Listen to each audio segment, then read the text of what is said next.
Good evening. It's 6 p.m. This is the meeting of the Northborough Financial Planning Committee. We'll start with a roll call of committee members. John Ray. Present. Susan Satori. Present. Ken Picard. Present. Rob Babcock. Here. Scott Stockland. Present. And John Rappa, present. We have a quorum. Good evening. Public comment. I don't see any members of the public here. I don't see anybody raising their hand. Okay. Pass over that. Okay, next item on the agenda. Meeting minutes, the January 30th and February 11th meeting minutes. Mr. Chairman, I make a motion to approve the January 30th meeting minutes as submitted. Second. All those in favor? Aye. Aye. Aye. Mr. Chairman, I make a motion to approve the February 11th meeting minutes as submitted. Second. Second. All those in favor? Aye. Aye. Okay, done. Good, thank you. Next item on the agenda, DPW and Enterprise Water and Sewer Capital Projects. Scott Charpentier. Good Hey, evening. Mr. Chairman. Welcome. Thank you. Thank you, committee members. Would you like to get into the Public Works capital first, or do you want to do a broad brush of the two buildings? I know at your last meeting you had discussed White Cliffs and 4 West Main Street. I'm not sure what the chair prefers. Let's cover your capital projects, and then we'll do the buildings after that. Does that All work? right. Wonderful. So you received the capital plan. It has been broken up into different sections under facilities, and then we have the general fund, highway, parks, and cemeteries, and our typical enterprise funds, water and sewer enterprise funds. So the only difference from what you've seen in past years, excuse me, is the facility section, which is still being built. A lot of the out years, the reason why you see really odd numbers, they're not all odd, there are some even ones there, but they're not just even thousands, is because they're derived from the facility condition assessment that we had done as funded by ARPA about a year and a half ago. So you received a memorandum, I believe, in your packets, dated February 19th from me, with a little bit of a narrative on each one of the capital items proposed for FY26. Happy to go through those one by one and field any questions you have as we go along. Through the chair, I am going to recuse myself on the town hall. My wife is a part-time employee in the town clerk's office. I think it's appropriate that I recuse myself from Okay, when we get to that, that whole please. discussion. If you're going to talk about that first, Yep, that'll be the first one. then I'm going to Okay. remove myself now. Okay, thank you. So the town hall has HVAC needs. HVAC is heating, ventilation, and air conditioning. The building was originally a school. It's been floor space subdivided since then to accommodate staff, and it continues to do that to accommodate more staff. The result has been offices with no heat. Assistant Town Administrator's office has no heat. 3 of my administrative staff have no heat in their offices, and there are other offices in the building that have no heat. They have space heaters there. It suffices. It's not the best idea, and certainly not something the fire department smiles about when they come here for the annual inspections. We had an air conditioning unit, one of the roof-mounted air conditioning units fail this past year. In the summertime, they would serve the MIS GIS department, our server room. That's a problem. Servers get very hot. You need to keep them cool. We mobilized a half a dozen mobilized mobile units. We brought in a half a dozen mobile air conditioning units to keep that space cooled, move the staff out of there because those things were too loud to work around. The materials took well over a month to procure. They're just not sitting on the shelf. Total cost of that work was a little over $40,000. Every single one of the roof AC units are the same era, not the same model, same make, same era. One failed, another one's gonna go, another one's gonna go. They go in the summertime when it's hot and they're being used. That was probably the worst room to go, outside of this one, according to the select board and the committees that sit here. Pretty unpleasant to have a night meeting here, I'm sure, with no air conditioning. Couple that with the fact that this building has no ventilation outside of windows. There's no air turnover. Air turnover is an important component with the tenant's health. You want to have certain levels of air turnover. If you're in a residential home, you want to have air turnover once or twice an hour. Building spaces, as identified in the memo, you want to have 4 to 6 turnovers per hour. That keeps your air fresh, your air clean. It reduces the transmission of viruses. If you have a building that's very old and there's, mildewy carpets because they're really old, or maybe there was a Not here. no, these carpets are fantastic. Let's say you had a leak in one of the ceiling, units or the roof, and, you repaired the leak, your office had a leak. There's poor air quality when it comes to that moisture level. So those are 2 substantial needs in the building. The heat was worked on. It's been the boilers have been replaced. They're still problematic. They struggle. We have one vendor who can work those. This is an old steam system. Not a lot of people use it. One of the challenges with the steam system is we can't expand it. We can't start cutting in new radiators for these spaces that don't have heat because they're not convenient there's no heat in there. One of the other challenges is in the spaces that have been cut down and reduced in size, there's way too much heat. Everybody comes up the stairs over here. It's an oven when you get to the top of the stairs. That's just one of the anomalies. So the building needs HVAC improvements. We have 2 old town meeting articles. One was for town hall improvements, which was more all-encompassing. There's approximately, what do we have left of that, Jason, like 700? I think? Looked it up now, Yeah. $698,800. I was a little off. And there's another one a couple of years later that was appropriated at town meeting for the specific HVAC needs of this building. These are old articles. The prices have changed drastically. We've utilized the HVAC article to engage a MEP, a mechanical, electrical and plumbing consultant to do some design work on the building. They're in the process of doing that. There are some pieces we need to know more about before the design can be advanced further. For example, the ceiling, the roof, the ceiling. There is no insulation. When you go up the ladder here, there's no insulation between the joists. We don't know if there's insulation in the ceiling itself, in the roof. We can't have our MEP recommend putting insulation in the joists right above this room if there's insulation in the roof. Then you have a dual insulated, unconditioned airspace, which is horrible for buildings. So we need to pop a hole in the roof to see what that cross-section is. You got rubber membrane, you got an underlayment, maybe you have an insulation layer, and then timber or, metal pan concrete. We can't do that this time of year. We'll do it in the spring. The process is evolving. We did ask our consultant to give us an estimate of where we think the cost will be for the work to replace the HVAC systems in the building. I don't know if the recommendation is going to be to do mini splits or to do heat pumps or to replace the units on the roof not in kind, because you can't buy those anymore, but with newer, more up-to-date units. The air conditioning units on the roof also use the old refrigerant. It's no longer available. There's 2 types of refrigerant, R13 and some our new one. Those are all the old ones, and the price is like 10 times more than the current ones, just because of the environmental compliance requirements. It's a problem. So the estimate came in at $1.25 million to replace all the HVAC in the building. With the prior appropriations of about $780,000, that leaves us $470 short. So we're proposing a $500,000 request at town meeting to replace the units, the systems in the building. I know we did a feasibility study recently for town offices. The recommendation from that committee was to go to White Cliffs, and it was over $40 million. And we're building a fire station. We got a piece of steel. Probably don't see that happening in the next decade plus for town hall to move. Even if it was to happen, the sale or reuse of this building needs proper HVAC. So it's a value added for the building, plus it provides a safe work environment for the employees of the community. Scott, how old's the boiler?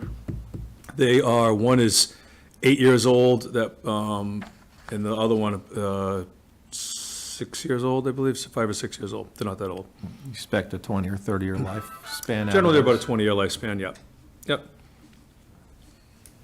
Questions, folks? I have one, just procedurally. So the money was appropriated, and you may not know the answer to this, but I'm just asking, like, why, if the money was appropriated, why didn't we spend it or do it 2 years ago? It was appropriated, when was the 251? Remember? The 250K for HVAC? Is that like The, 15? well, the one that was in the neighborhood of $800,000 plus the $350,000 Yep. CPA article. Sorry, if nobody Yep. can hear me. It was 2012. Okay, all right, so under the prior, well, I can't say prior town administrator, but a few priors back. Way back. We had a long tenured one who was of the opinion that we're not gonna be here very long, so let's not spend money on the building, which we didn't. The two boiler replacements were not replaced because we saw them about to fail, it's because they failed.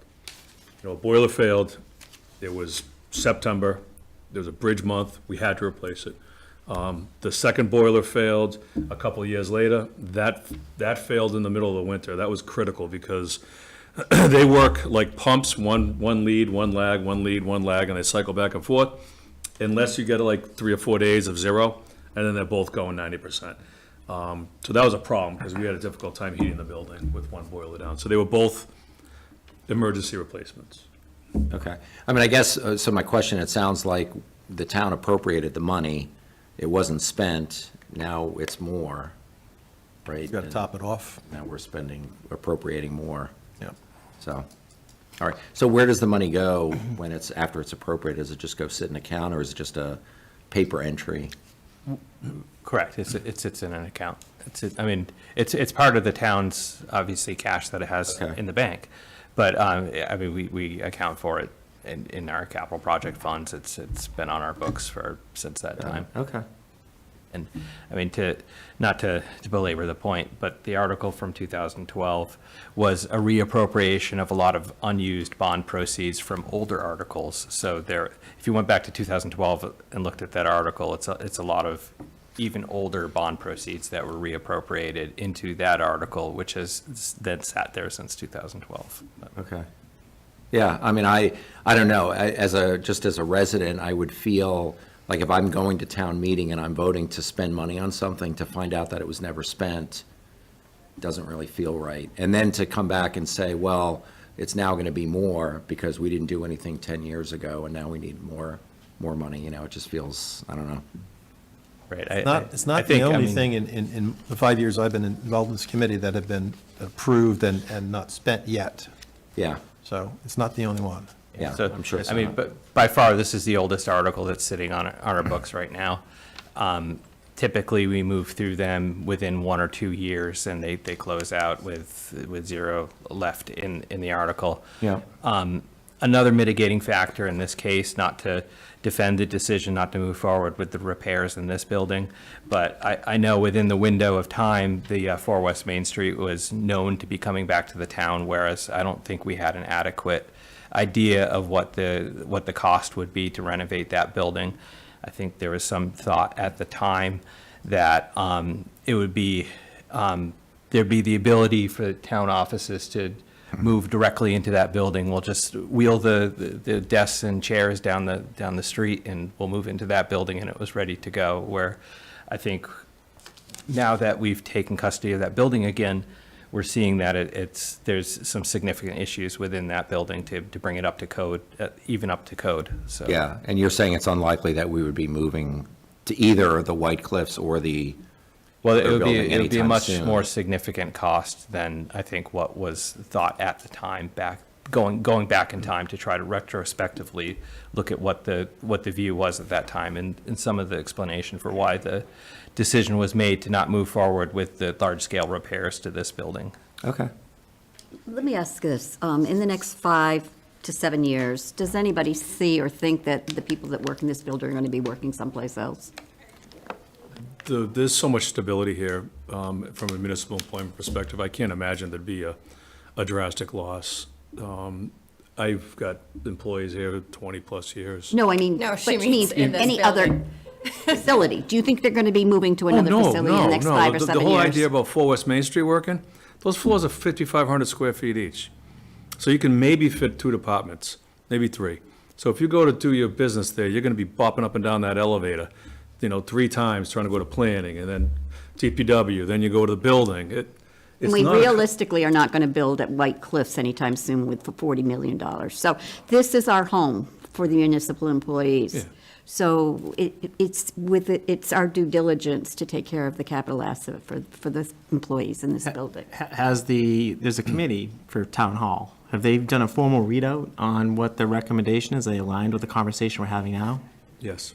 Yeah, the Town Hall Feasibility Committee, or it was Town Office Feasibility Committee, did a thorough evaluation, spent $90,000+ with an architect to evaluate this building, its needs, building new at White Cliffs, and moving it to 4 West Main Street. 4 West Main Street had the issues we just described, code compliance, and really just poor customer service just because of the layout. This building, the recommendation here was to put a large addition on it and renovate it. And then White Cliffs was to build new and adjacent to it. The preference was the build new at White Cliffs. The cost was very similar to here, believe it or not. Okay, I'm unclear. So is White Cliffs Town Hall formally, the formal readout, we are not contemplating moving the town hall to White Cliffs as part of that committee? That was their recommendation, was to move Town Hall to White Cliffs with new construction, utilizing the existing historic structure as a sort of a community area. There's not a lot of uses for it. You could put, a couple offices that are frequently visited there, but they would be I completely new don't think there's construction. been a formal vote by the Board of Selectmen to put it into the capital plan in 10 years or later. Absolutely not. You're Yeah, right. okay, so there's been no formal decision made. Right. Is So it- now we have to decide, do we want to take care of this building in the, we're saying that we wouldn't be able to afford to do it for at least 10 years, so do we want to fix this building for the people that are working here for the next 10 years? And John, I think the select board has said, given the fire station project and a Peasley School and this, we don't have the appetite to do 3 large projects in a short period of time. And likely the next project teed up would be Peasley in terms of large capital expenditures. Okay. The other question I have is, the appropriations for $780,000 from 2012. If this project came in at $780,000, would you be required to bring this forward, or would you just spend the money that was appropriated in 2012? We spend what's needed on the projects, in return to free cash, what's not needed. So, in the event this gets approved at town meeting and there's a $1.25 million available for the project, we bid it out and it comes in at $800,000, then the delta goes back to free cash. I'm not being clear. So my question is, let's pretend, just from an understanding perspective for me, that this project cost $780,000. That's what the cost was. Would you be required to come here and ask for the 780, or you would not because it was appropriated in 2012? No, I would not be here. You would not be here, okay. And is it should we, as a financial planning committee, should we look at all unused appropriate funds and get a handle on this? I'm surprised by this, I guess, that this money's there from 2012, and I don't know if we have enough visibility to these things or what the right thing to do is, and I guess it's open for discussion. Well, we can bring it back to the table, but not tonight, Okay, okay? And get Jason to give us a report on what's out there, okay. all right? May I- My gut tells me that it's probably a few things, but we'll talk to Jason and bring it back to the table. How's that? May I ask if it's an article that was to do repairs at Town Hall, and then you find something that was a repair at the Peasley School, you couldn't bring that money to work at the Town Hall? No. Oh, and when you go to town meeting, there's the article the article always indicates $360,000 to the DPW director to, purchase a truck. Then that's the process. So when there's remainders, and every year Jason and I go through all the old capital articles, indicate, this is what's left. Is there anything outstanding on this vehicle? Yes, we haven't had it outfitted with radios, and it's not marked yet. we'll leave it there until that's done. And then the next year we look at it, or 6 months later, we look at it and we close it out. So, for example, we have some trucks on tonight. $270,000 for a truck with a hot box, 260. If that comes in and it's all done at 248, then the $12,000 left over goes back to free cash. It may take a little bit of time for that to get done, but that's what happens. Yeah, just to jump on that point, just one minor detail is that the, No? so the 2012 article was funded with bond proceeds. They're transferred bond proceeds from even older articles.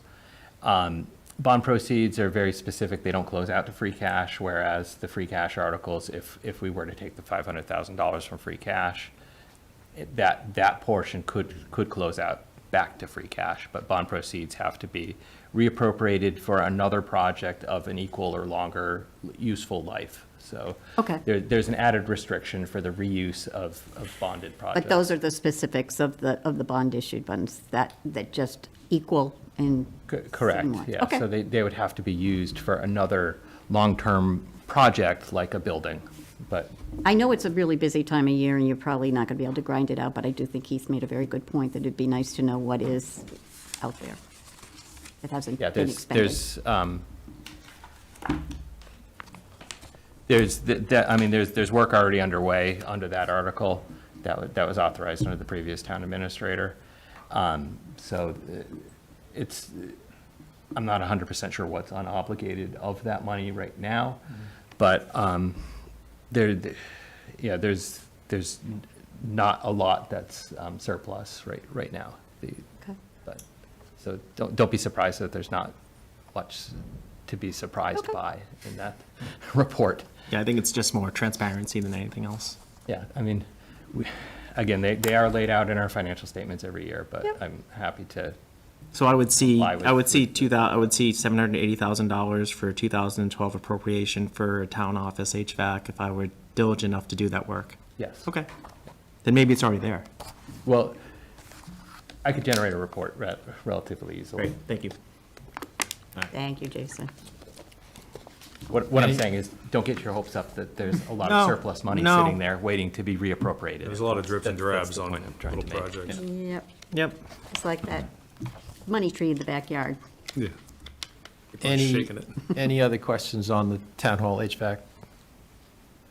Scott, are you ready to go to the next article? Yes, I am, Mr. Chairman. Okay, 1 second, please. Ken, thank you for rejoining us. So the next capital request you see is the roadway improvement item. I've been before this committee several times discussing this, every year I've been employed here. I'll give you the executive summary. So we receive about $500,000 from Chapter 90. We have $300,000 built into the operating budget, and we request $300,000. I've started escalating that up over the years because there needs to be some kind of adjustment, totaling up to approximately $1.1 million. We have a pavement management plan in town. Every other year, we reassess every single roadway in town to determine what the condition is. We take a programmatic approach to roadway maintenance. We try to do 3 tiers of work every year, like a full reconstruction, a pavement preservation treatment, and then some crack seal to hang onto the road, or some fog seal. For example, calendar 25, we're going to do a full reclamation of Lyman Street from approximately Ridge Road to Westboro. We're going to do what's called a bonded wearing course around the Little Pond neighborhood, and then we're going to do some crack seal on some other roads, and possibly a fog seal on Crawford Street if we have adequate funds. So we try to touch 10% of the roads every year with a variety of treatments. We do that in order to try to maintain our current pavement condition index, PCI. It's tough to maintain it. It's been trailing off slightly just because we've been reallocating funds to other uses. Before, we had a dedicated drainage and sidewalk improvement article on the warrant, and in capital. A lot of the money was diverted to culverts. We had a culvert failure on Fisher Street. We had to come out of this roadway money. Culvert failure on Rice Ave that came out of this money. The first culvert specific article we had was the Lincoln Street Elementary, the culvert next to the Lincoln Street Elementary School. So we're trying to keep culvert money on one pile and maintain our roadways here. You know, I'm optimistic that the governor's transportation bond bill for $300 million this year will go through, which will be a 50% increase over our Chapter 90. So instead of 500, we'll get 750. This $1.1 million has been the number since I came here 9 years ago. Price of a ton of asphalt 9 years ago was $62. It's $92 right now. So there has been no adjustment to this number. So I'm hopeful that the governor's bill goes through and the money comes from the state to supplement this request. Scott, how many miles of roadway does the town have? A little under 81. Okay. We touch approximately 8 miles a year in some form of treatment. That's our goal. You also have a street list, like you've assessed all the streets that need help. Is that correct? That's correct. So it's not by people complaining, it's that you've done an assessment and then you go out and you've got a strategic plan. Yep, we have a pavement management consultant that does the work. What they'll do is like I said, they evaluate every roadway every other year. When they go out and evaluate the roadway, I have them capture another piece of data. One year, they captured all of our line stripings in town, so now we have a nice map of all that. We have them collect all our sidewalk locations, curb types, guardrail locations. At some point, I'm gonna have them collect all of our traffic signs. They prepare a capital improvement plan for us, a 3-year outlook. We review the first year based on some other needs, like I need to address things geographically. You know, I can't just spend all of the town's money on the southeast corner of town. That's not fair to the residents. There's also other needs in town. I know maybe there's an Eversource project going on Valentine. We're not gonna pay Valentine. We're gonna wait for Eversource. So there's a lot of anomalies that have to be taken into consideration. So we massage the capital improvement plan with that consultant, mobilize year 1, review years 2 and 3, adjust them slightly based on what the year 1 is, and that's an every other year cycle that we go through. Scott, Mass Dot, this doesn't touch Route 20, right? Doesn't touch Main Street? We don't spend a dime of Northborough money on a state highway. No, we plow the sidewalks because we're nice to the residents, but we're not fixing them. And I asked you 1 year before, our responsibility is everything outside the curbs? Yes? Everything inside the curbs is, on Route 20 is the state? No, we don't touch the sidewalks, we don't touch the roadways, we don't touch anything on the state highway. All right. Nope. Thank We have to get permission from the state to have the Welcome to Northborough signs installed. West Main Street, past Times Square, that's also state highway. Right. 135 South Street, that's state number, locally owned, so we own that road. When do you think you would possibly know about the governor, what's going to happen with the governor's budget in this particular line item? I don't know. I mean, I keep an eye on the legislation. I look at the MMA's website, you know, every couple days. There's 2 bills that I'm keeping an eye on, the transportation bond bill and the Municipal Empowerment Act. Yep. Those 2 are pretty important to us as municipal employees. Generally, she's late in improving anything. You know, we get our Chapter 90 appropriation halfway through the construction season.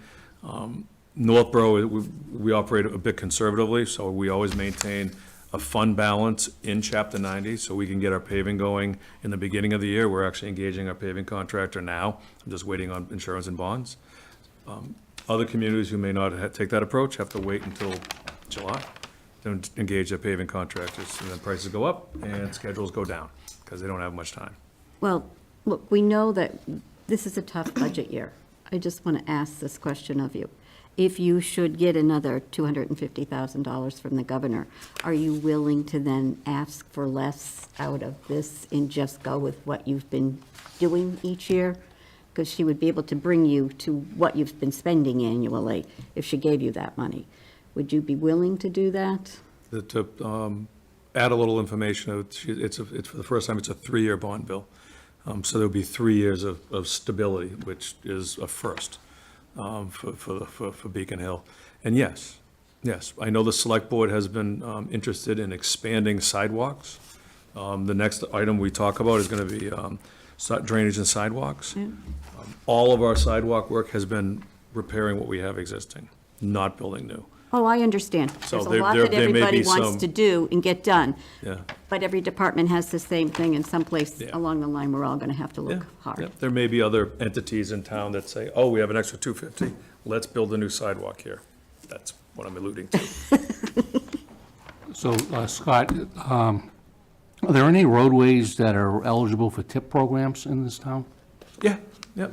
Have you ever applied for any? I haven't done it in Northborough. The tip process is Long. 5 to 10 years long. Generally, you need to have some components of economic development or safety improvement, and it's not going to be on a state highway. So if you think about some of our non-state highway thoroughfares, for lack of better terms, those would be the only roads that really would be considered even tip eligible. Intersection safety improvements as well is another one, in the event there's a focused accident pocket at an intersection. South Street is the only road that I could think of that would be tip eligible. And it would require a lot of takings. The municipality is responsible for all the design work and all the property easement But I takings. think the advantage of the TIP program is that the town I came from, we started off at an $8 million project. The state, through the federal government, paid for the $8 million. We paid for all the design, and then they agreed to pay all the overruns, which came out to be another $4 million. So the town, really, other than spending $800,000 for engineering, got a $12 million project. Yep, I've done a lot of tip projects as when I was a consultant. One of the challenges on South Street is the right-of-way is narrow, and the grading is a challenge. As you're going south on South Street, the left-hand side, those giant hills that go up, in order to do a tip project, it has to be Mass DOT design compliant. Right. So you need your 12-foot lanes, you need 4-foot shoulders, you need 5-foot sidewalks on each side with curbing. So if you I'm take- aware of that, but Yeah. I just want to make sure that wherever it's available, we resource other funds to Yep. make improvements in the town. Yes, Right? absolutely. And it's a huge amount of money, and they cover all the overruns, all the extra fees Yep. that you may incur, so it's really a win-win if you can deal with the timing. Yeah, yep, nope, absolutely, I agree. Okay, any other questions? Sounds good. Okay. Scott, next item? Sure, yep. So the next capital request would be the Drainage Sidewalk Improvement Program. We've had this on the capital plan for the past couple of years.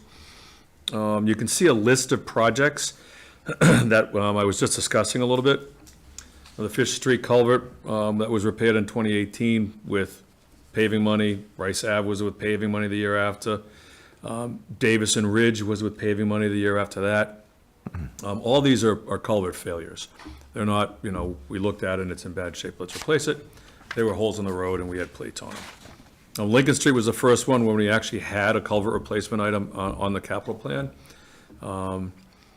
So we have $220,000 left in the capital item from last year for drainage improvements. That money is going to go toward two culverts that failed, one on Church Street and one on Howard Street. The one on Church Street is right by Fay Lane. If you're leaving town, past Fay Lane on your right, just on the left, there's a huge pavement patch. That culvert failed. We fixed it with a temporary patch. It's a 5-foot diameter culvert. The culvert on Howard Street, that's between the old cemetery and the new one. That culvert, same water body, same waterway, same construction, same era, failed as well, same method of failure. We temporarily repaired that one. There's a third culvert on Church Street, same as the other two, hasn't failed yet. So we're hoping that we can afford to slip line cured in place pipe, both of those two culverts, Howard and Church Street, under this prior capital item. We have other culverts in town that I know are on the verge of failing. Brigham Street, when you go through the golf course, there's a double barrel culvert that conveys the Assabet. That's our culvert, and it's going to fail. Mass DOT inspects it every 2 years. What happens with corrugated metal galvanized pipe is your flow line is along the same elevation generally all the time. There's sediment in it. It keeps on going. It strips off the galvy, It rusts, strips off the rust. So we have longitudinal holes in those barrels, those culvert pipes, 2 and 3 feet long, maybe 2 or 3 inches tall. Rice Ave was the same thing. It went much further and much worse to the point where the top of the culvert fell. Right now, those two culverts on Brigham are in good enough condition to slip line, like we're doing on Howard and Church.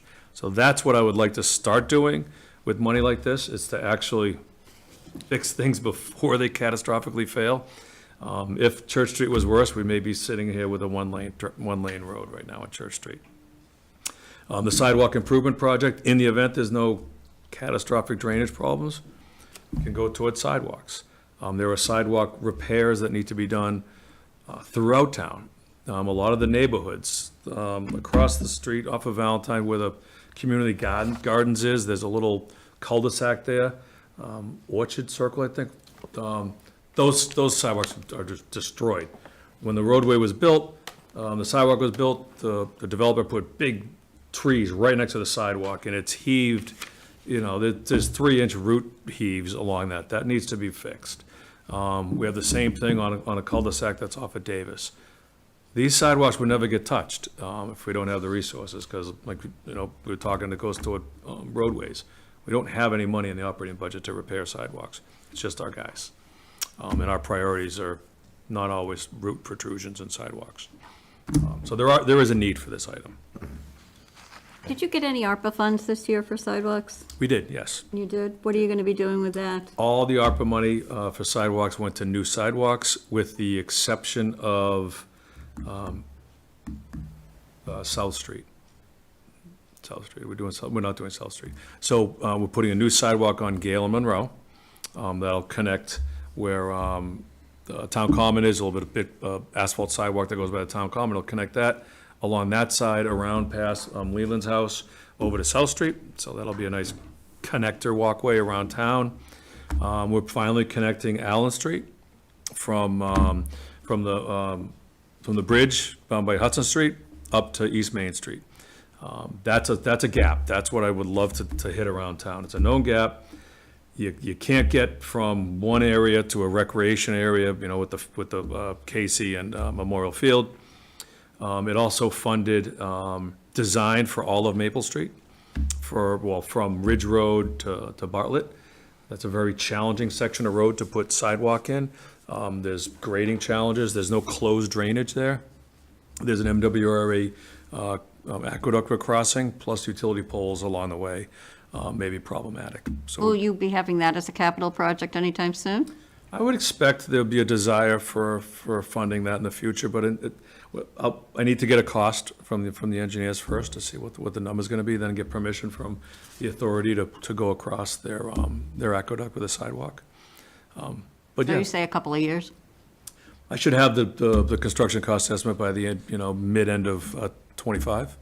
Whether that falls into a '26 capital plan or not, I'll put it in the plan. I don't know if it's gonna be funded or not, depending on what the varying requests are. But that's another gap that I think should be addressed. Okay. And how much was the dollar amount from ARPA? I'd have to look it up, Susan. Okay, I don't it's okay. remember. It's all I right. wanna say it's somewhere in the 350 Okay. range, something like that. Just nice to understand what you got for the buck. Yeah, and is the opera money to actually construct the sidewalks too? To construct Gale, Monroe, Allen, and South Street, cement concrete, yeah. Okay. I remind the committee, we did receive a list of all the ARPA-funded projects, I think, in January, I think, right? Yeah, the first meeting that when we reconvened for this cycle. Right. In that pack. if Right, there- so the there's recap a- is in there. I think it's important when people are watching our meetings to understand that some funding sources have also been put towards streets, and we're working towards potentially asking for more money for streets just from designs. You may also see two articles for easement, or possibly one article for sidewalk easements on Hudson Street. There's a small gap between Center Ave, which is the senior housing on Hudson Street, across from the 3-1 Memorial, going past, I think it's a Unitarian Church on the corner there, to get to Main Street. That little section, in order to get from Center Drive to Cumberland Farms, there's no sidewalk. There are two properties there that require easements, the ones that are very close to the roadway when you drive. They're residential properties. we may end up seeing an article at town meeting for easements there to construct that small sidewalk gap. Thank you. Yep. Anyone else? All right. Scott, proceed. Certainly. So we're into the vehicles. The majority of these vehicles, well, they're all direct replacements of current rolling stock, with the exception of one, which is a replacement for something that's not rolling because it blew up. Not literally, the engine seized on us. So the first one is a dump truck with spreader and plow. We have 11 of these in service. We replace one, we request to replace one every other year. That gets us to approximately a 22-year cycle for these vehicles. Their escalation over the past few years for large vehicles has been a little over 7% annually. That's with a 6-year look back. So when we go in the out years on the capital plan, you'll see some somewhat non-rounded to the thousands number, we'll say, and that's because we apply that escalation to our current quotes. So I get quotes for FY '26, I have hard numbers, and then we apply that percentage going forward, so that's why you'll see one of these large dump trucks is 412, 164. It's not like I got a quote for that. That's just the escalation component. It was suggested that we provide some photographs of some of the issues with our vehicles. I like to refer to most of our vehicles as, older ones as 2020s, 20 feet away, 20 miles an hour. They look beautiful. That's my 70 Skylark. But when you get underneath and you look at the frame, you look at some of the details of it, you realize that maybe you don't want to go speeding down the highway in that car. So what you see here is a couple photographs of the frames. These vehicles live in a very corrosive environment. Salt, heavy loaded, wet environments. We do as best we can to maintain them as long as we can. Our capital items, our capital articles often include a piece of some funding for repurposing an old vehicle. The large ones often don't, because they're so far gone, there really is no repurposing. We'll discuss repurposing in some of the other articles, but this is a straight replacement for 2005. It's important to understand that these trucks take 18 to 24 months to get. You know, we're waiting on 2 trucks right now, 2 Mack trucks. We've asked for over the past, well, we had one makeup year, so one is over 2 years old and requests, and the other one has been a year old. So they're long. I know the fire chief talks about the lead time on his equipment. These trucks are made to order. They don't have chassis on the lot.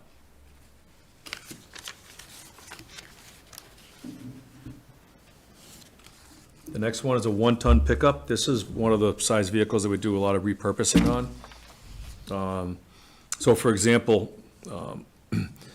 one of our smaller pickups, we have a lift gate on it. It'll go around all winter with bags of salt, snow blowers, spreaders, shovels, all that stuff. I'm not gonna buy a brand-new pickup truck and throw that thing on it and have it slopping around everywhere. It gets repurposed on down the line. So, you know, like an F-350, this will start out as the superintendent's truck. You know, his current truck, which is a 2022, will be repurposed to likely the liftgate truck. And then in future years, this one will end up getting repurposed and on down the line. $100,000 looks like a lot of money for a pickup truck.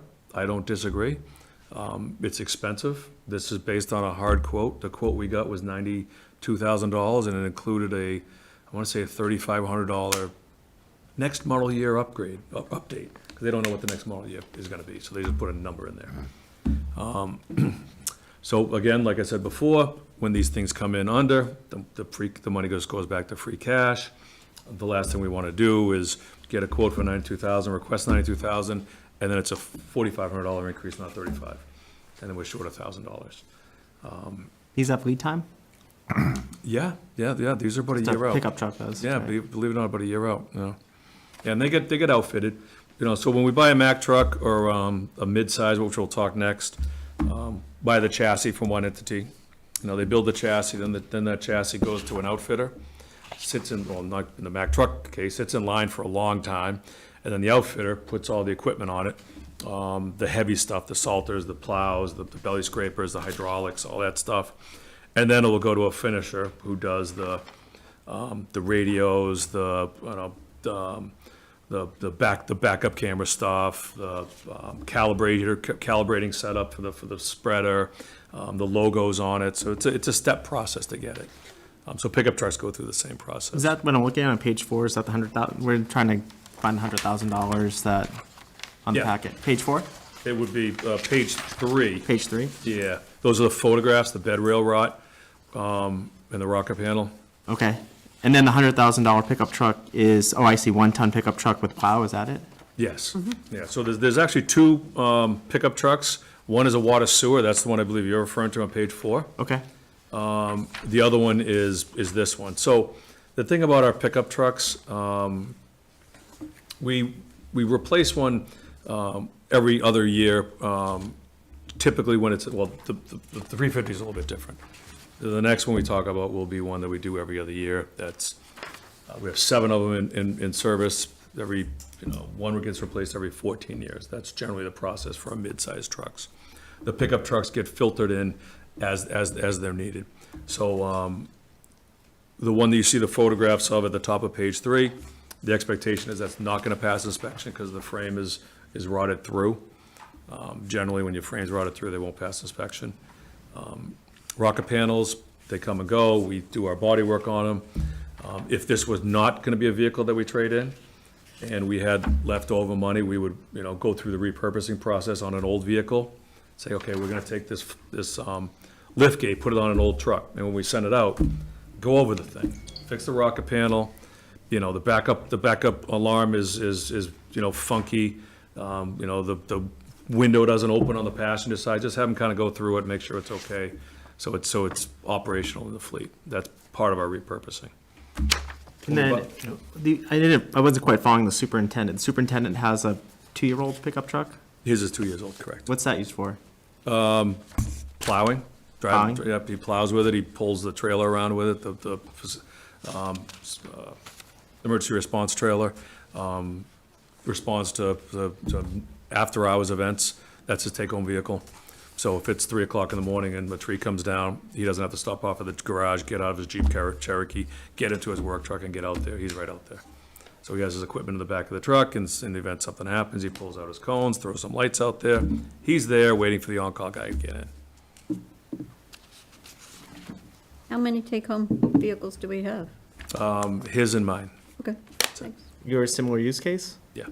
Yep, if there's a hazard or, we had an ice storm a couple of years ago, 3 blizzards in a row, I come in. Yep.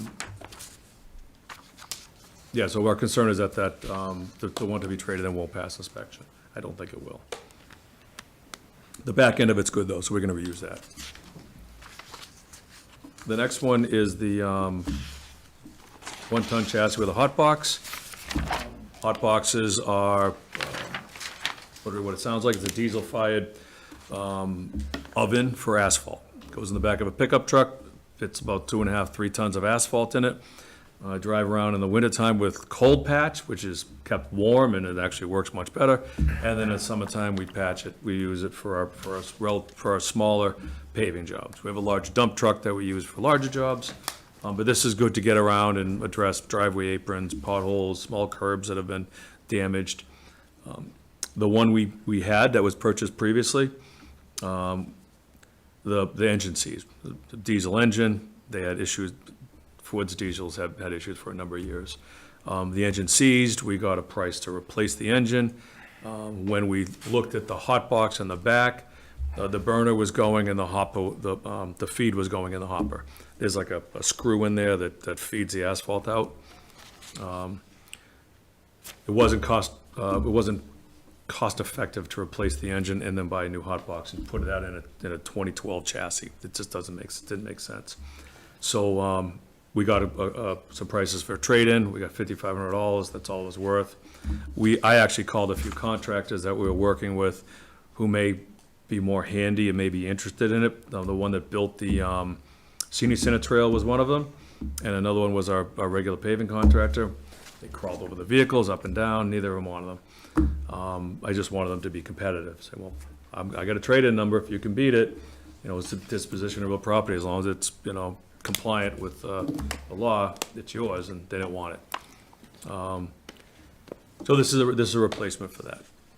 We have temporarily, we rented an asphalt trailer, hot box trailer, just so we can get out there and do some work in the wintertime. We can't not do it. And cold patch is miserable to work with when it's not at least room temperature.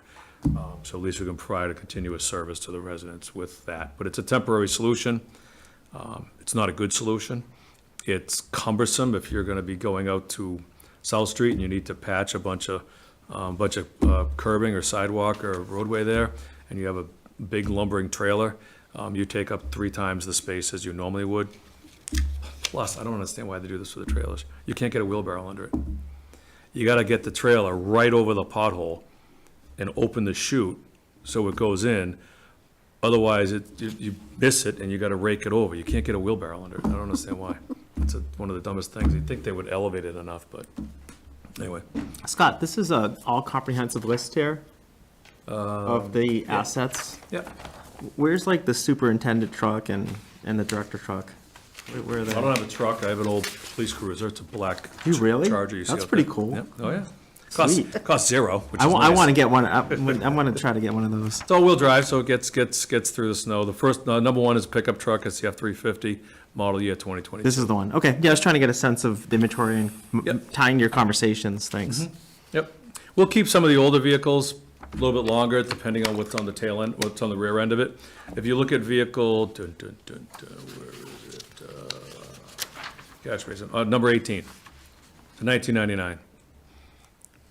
That's old. It's 1999 International. It's got a catch basin attachment on the back. That catch basin attachment's about $250,000 alone. Plus that is sitting on top of a large Mack, like a Mack truck. So you'd be looking at the 360 minus the Salter, so maybe it's 300, and then you put a $250,000 catch basin attachment on in the back of it. I don't want to ask for $500,000 for a truck. It runs, it doesn't run well, but it doesn't get used very often. We don't, you know, we clean catch basins a few times a year, got the, you know, the one with the clamshell on it. It suffices for the emergency needs that we have when we absolutely have to do it. So things like that, we'll shuffle around a little bit. And then what I don't see is the $360,000 hook and ladder from last year. Oh, we didn't go, we shelved the hook lift. We didn't go for that. We didn't request that. Okay. Yeah. Yeah, I like them. I mean, the guys don't like them because they're a real pain. Because you've got 3 different bodies for one chassis. Jackknife. It never fails. When you go in, you're like, oh, hey, I want to, you know, I want to go spread salt. You look at it and there's a catch basin attachment on it. So you get 3 hours later, you've done your thing and you can go till, it's like a backhoe. It does everything, but nothing really too good. Well, we got lucky. We used it for the police station rather than approve it. So, Yes. yeah, it Well, worked out. we're getting there. Yeah. A couple of the sides look nice. The next one's a stump grinder. It's a 96, again, like it's been on the cycle to replace it constantly, but it's never been a problem until this year when the engine blew. But we were able to replace the engine. It wasn't that expensive. It was $8,000 to replace the engine. If it wasn't the workhorse that it is, it's, knock on wood, it's needed very little repair when it comes to the gearing, the reductions, the transmission. It works very well. It was just the actual engine went, the gas-powered engine. I think it's a 302. So we replaced it. We found an engine core, swapped everything over. I want to keep it on the capital for a little while. We were hoping to get out and really put this thing to work for a few days, but I can't find any stumps. They're all buried in snow and ice, because they're right on the side of the road, and that's where the windrow is. So I'm hoping this warm weather, we can kind of melt down. I could find a few stumps and grind this thing away. So before you have a formal vote, Mr. Chairman, I would like to give you a little more feedback on the viability of the current stump grinder. So you might push it out a year or two, is what you're saying? Yes, exactly. Yep.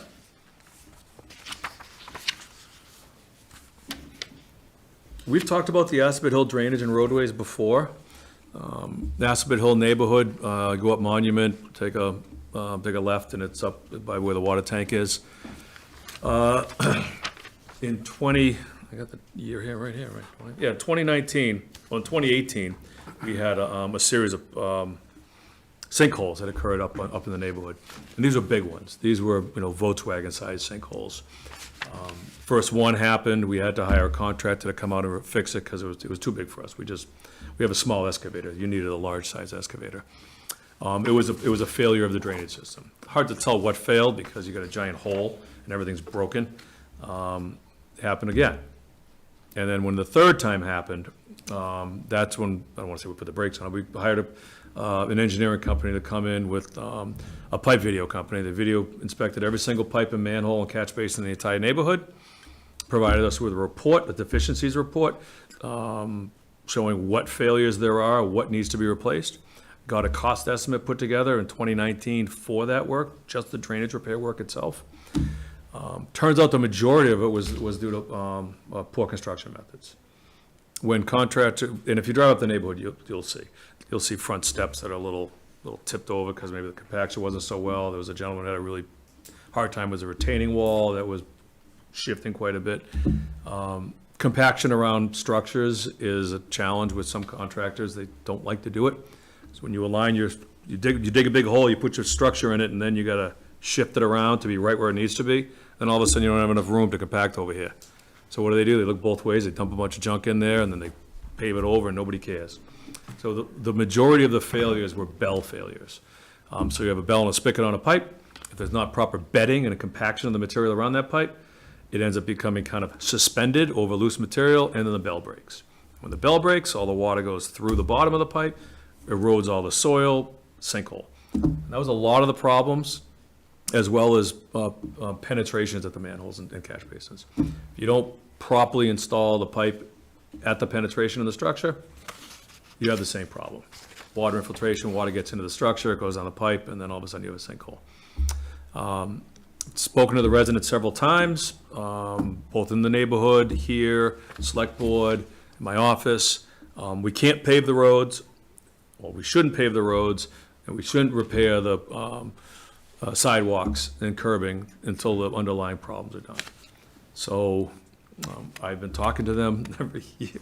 I feel bad. I say, look, we got $300,000 in drainage this year. As long as nothing breaks, we'll put it toward phase one of the drainage. And then we'll do $300,000 of paving in that neighborhood, in that area, then do it. But like I just described, every time we do that, a culvert breaks. So for 2 years in a row, we've had to spend money not on that neighborhood. So it's time to get the design done with a consultant, get a quality cost estimate put together, a bid package, and then come back next year for funding for repairs. So this was the developer that built the neighborhood, right? Is he still in business, doing any work here in town or Oh, anything? this was during the boom. This was, before the I think early 90s, I think that. yeah, the neighborhood crash was of the late 90s. That This was back when everybody, you couldn't build them fast enough. They were just, What road is it on again? Assabet Hill Circle Yeah. and Liberty. built. Monument Drive comes off of Main Street behind the Hillside Grill, and it branches out up there. Yep. Right above the fire station. It's behind Hillside Grill and contiguous with the fire station property, yeah. Yeah, the cul-de-sac at Liberty, you'll look down at the roof of the fire station during the wintertime when there's no vegetation. Yeah. Yep. And it's a rough neighborhood. If you drive in it right now, it's bad. I mean, the roadway surface conditions are bad. We're trying. Yeah, it's tough. And I'm gratified to read here that you would suggest doing the edging with asphalt instead of granite. Yes. Okay. Yeah, that, Because I've heard some of the conversations about granite. Sounds pretty costly. yeah, it's 10 times more expensive at least. Okay. Yep. Okay, any other questions? No? Next, please, Scott. Certainly. So now we're on the enterprise funds, the water sewer enterprise fund. One difference in the capital projects for the enterprise fund is that I kind of do what Jason does, but on the rate side of things. Jason looks at these things, talks about what impact it has to the taxes and free cash. Enterprise funds are the same thing, just a lot smaller and simpler. Thank you. So water and sewer are separate enterprise funds. Each one has a fund balance, retained earnings. Whether we pay for a project out of retained earnings or borrowing is driven by a couple things. One, do we have enough money in the bank? And two, what would the rate impacts be if we borrowed? So that's the analysis we do. We have a consultant we work with on our rate study every year. We work with them throughout the year and during development of capital plans, and then fiscal year end when it comes to revenue, and then the rate adjustments. So the first vehicle is another 1-ton pickup truck. This is the water superintendent's truck or whomever is driving at that time, primarily him. These trucks they spend a lot more time on the road than normal folks' pickup trucks. I mean, you see what the 2012 looked like. That was in a much, I don't want to say gentler environment, but it was in a larger fleet. There were times when that truck would sit idle for a day or two because nobody needed a lift gate. Maybe they needed the bucket truck, or maybe they were in a sidewalk machine, sweeping sidewalks. That's not the case in water and sewer. These trucks are on the road every single day, 8 days a week, some of them Saturdays and Sundays. This one usually does a Saturday and Sunday as well, because they do rounds every single weekend. We've had body work done on this twice already. The last time we had body work done, it was on the bed, and when it got back from the body shop, they said, you're gonna wanna look at the frame. There's some frame problems. So we looked at the frame. I don't know if the pictures are good enough for you to see clearly. Not sure if it would pass inspection. It may or may not. There's not enough surplus vehicles in the water sewer side. There are none. There's 4 staff members, there's 4 vehicles, and there's a pickup truck, and there's a dump truck. So on the highway side, if the superintendent's truck goes down, he could drive around in the lift gate. If the lift gate goes down, somebody could drive around an F600 dump body. Is it perfect? No. I don't want somebody picking up trash in an F600 dump body. It's not what it's needed for. But there's some rolling stock available. Every vehicle has its own use. Water sewer division is a little bit different. Again, this would be a 60-40 split. 60%, $60,000 comes out of the water fund balance. $40,000 comes out of the sewer fund balance. There's no impact on the general fund nor the taxes. So just checking for understanding. So in this case, $100,000 truck goes to the superintendent's driving a 2-year-old truck, and that goes somewhere in the fleet. Oh, no, this is water and sewer. This is different. This yeah. is different, Yeah, this okay. is different, yeah. Yeah, no take-home vehicle. Yep. It's a different fleet. There's 3 utility bodies. One has a crane on it. The other 2 are just standard utility bodies. One's being replaced and going to be traded to the school department. Yep. And then there's this one, the F-350 pickup truck, and then there's a dump truck. And having the dump truck used for a long time because this doesn't pass inspection is problematic. It needs to be available for dump truck duties. So if this staff member is out doing meter swaps and he's in the dump truck and the dump truck is needed on a job, it doesn't, operationally, it doesn't make a lot of sense.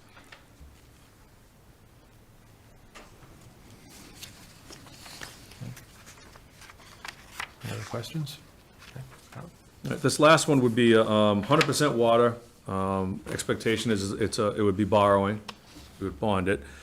So we have utility bridges throughout town. I was talking about the bridge or the culvert over the Assabet at Brigham Street. When you drive on Brigham Street past the clubhouse on the right, as you're driving over that culvert, you'll see some pipes above ground, kind of with a big insulation thing that goes over it. Well, that's utility crossing, that's utility bridge.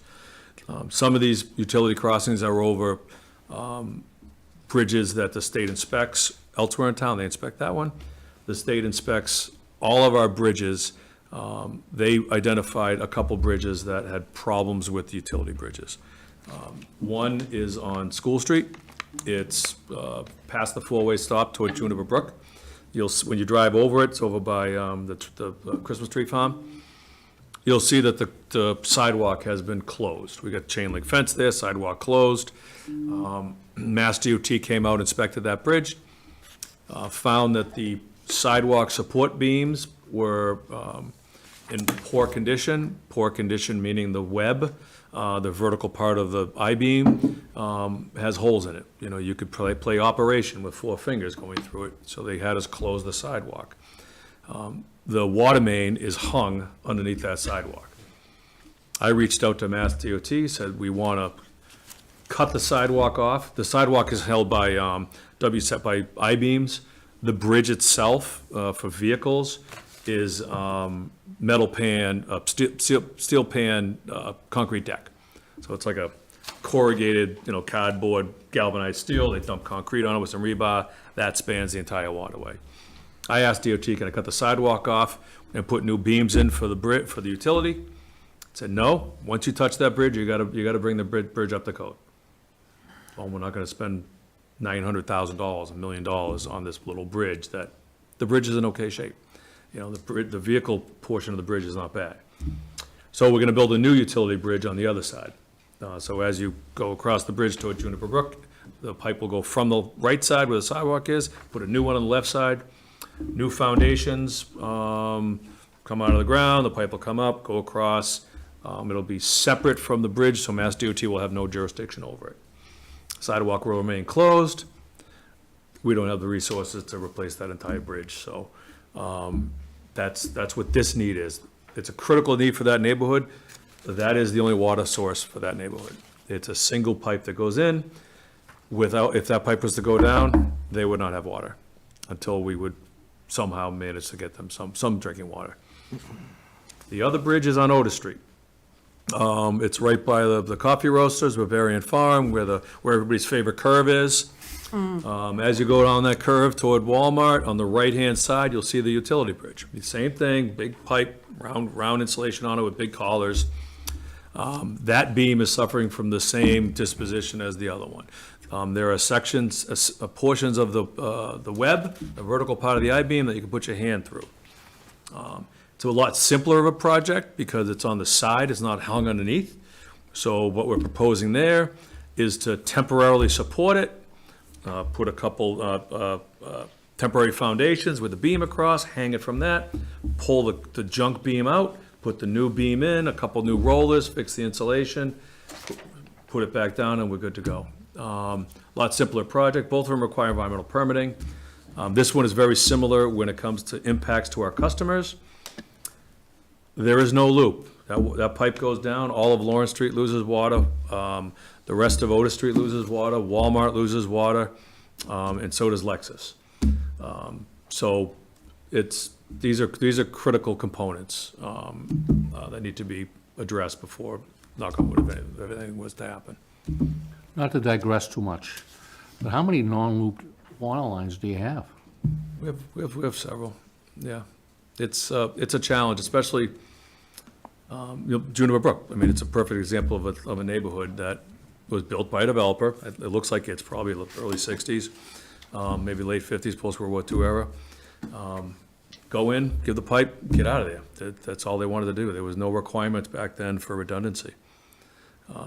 We had a goal of extending the water line at the bottom of Lawrence Street, up Belmont Street, Route 9, toward the Route 20 interchange, service those customers down there, and then pop through the Mass Highway access drive and get over to the water line over by Northborough Crossing. Do you have any dead ends on these? Oh, yeah, we have a dead end on How do Crawford you Street. handle like Legionella, We have a dead end on Crawford Street, yep. right? Because that's how you develop Legionella in your water supply, when you got dead ends. Well, we have a flushing program that maintains our chlorine residuals. We test our chlorine periodically. I believe our chlorine is tested weekly. We put a new mixing system in at our Assabet Hill water storage tank a couple of years ago. This committee approved funding for it.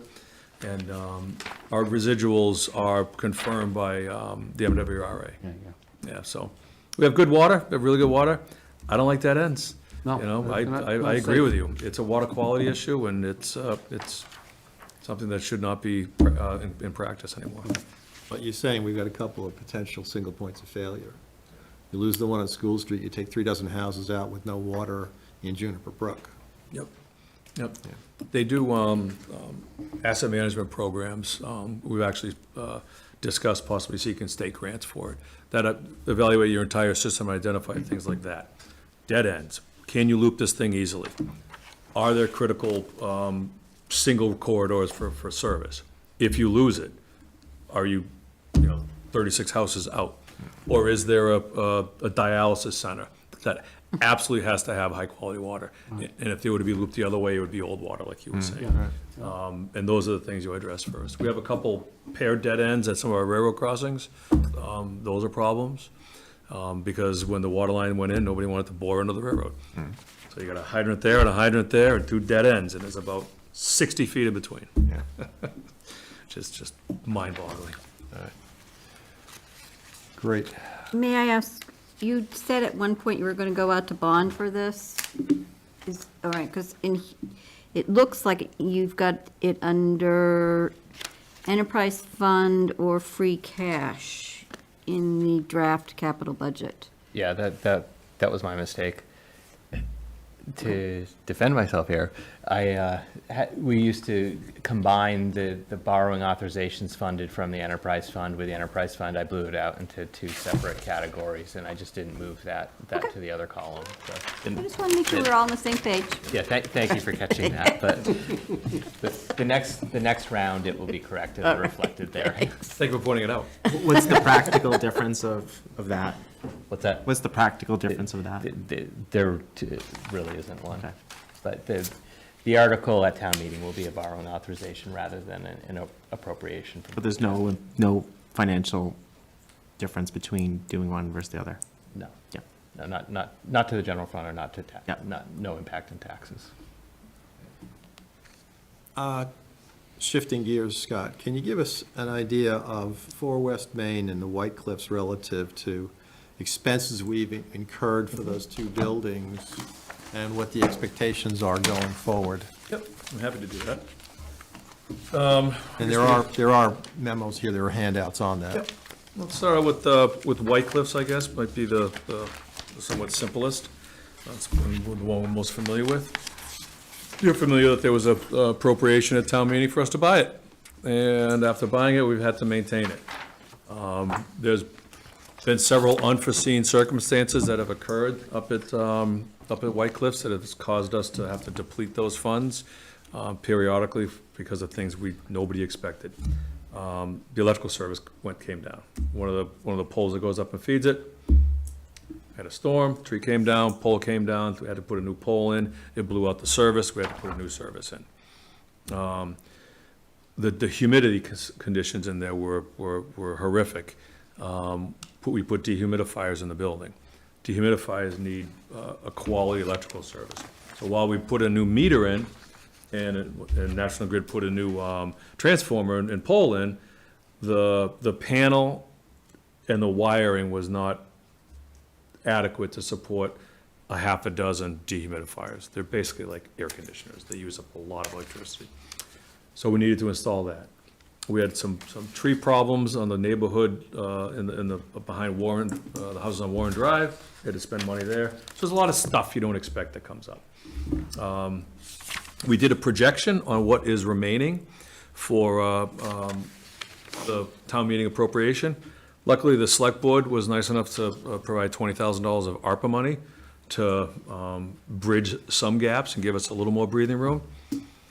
But if you see on the table below, we're a good ways through FY '25, and, the insurance has been paid already for the building. We pay in advance.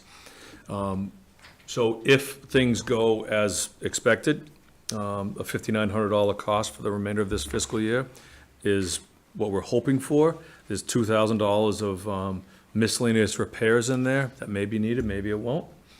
Those go toward a lot of different things. We get bird strikes on the windows, and when they pop open a window and they go through a window, we gotta get in there, we gotta repair the window. If the window pane falls in because the glazing is broken, then we've gotta put that window pane in storage if it doesn't break. kids still kind of try to get in there at times, so there's security needs. So we carry a contingency there. And if you look through the coming fiscal year 26, of approximately $27,000. Again, that includes our insurance and the same costs. Going forward, the expectation is that we're not going to make it through FY '27 with the currently available funds.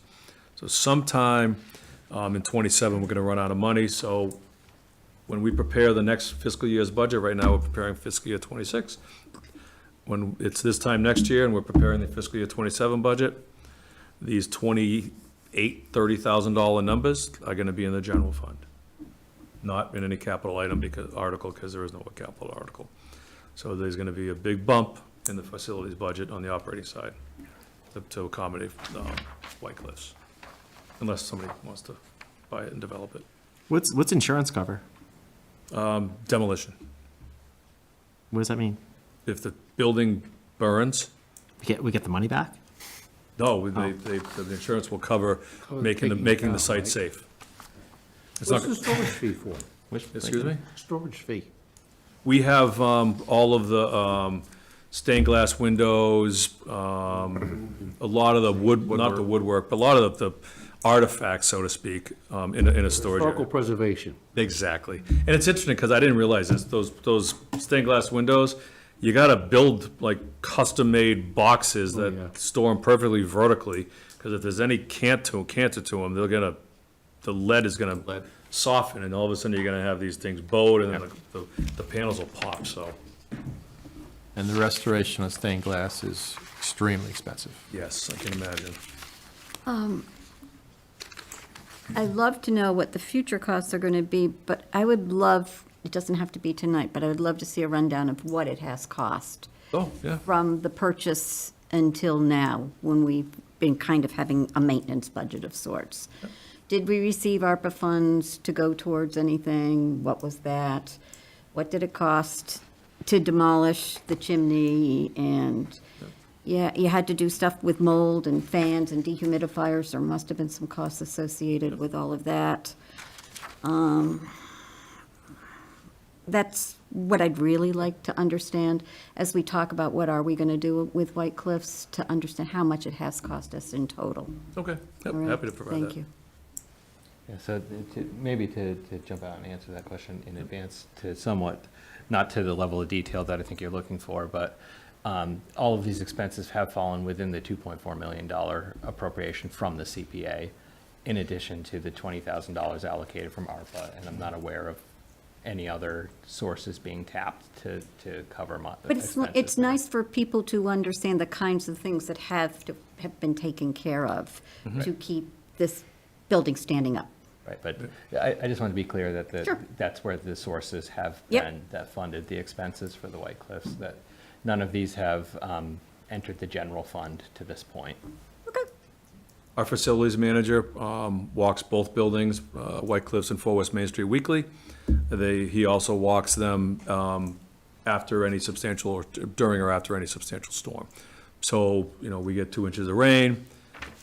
If it's working hours, he'll pop out to take a look at it, and then pop by the next morning and see if there's been any issues with both buildings. So we keep an eye on them. There's security cameras at White Cliffs that are linked into the police station, just to make sure that there's no nefarious activities going on in or around. I like those kind of costs, too. Yeah. Those, Yep. those are man-hour costs. Yep. Where he could be doing something else. Yes. Yep. Any other questions on White Cliffs? Okay. Scott, 4 West Main? Yes, thank you, Mr. Chairman. So 4 West Main is a little bit different because we have a revenue stream. So the first page, you'll see a bunch of expenses incurred. These are things that we don't expect. Just, oops, now we've got to deal with this. The HVAC system, the air conditioning system failed for the dentist's office. They're our tenant. We're responsible to make sure the equipment runs. That was a $31,000 cost, similar to what IT with the MIS department suffered here. Old equipment failed, need to be replaced.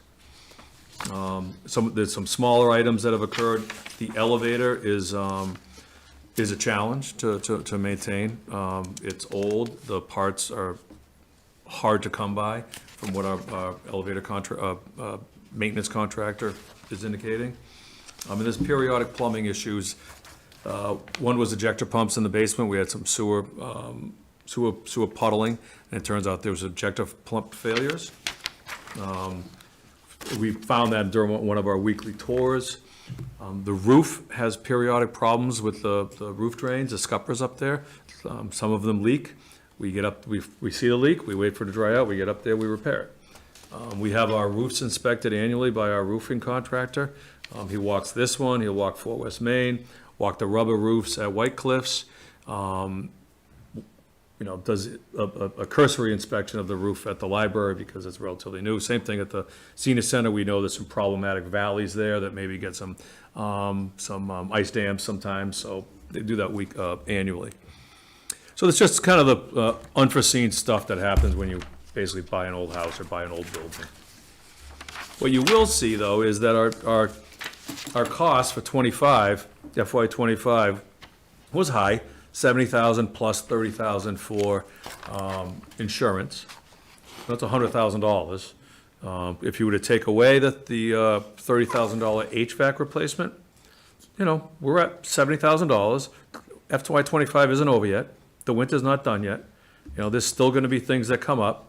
So maybe we end up in that $75,000, $80,000 range with that HVAC problem.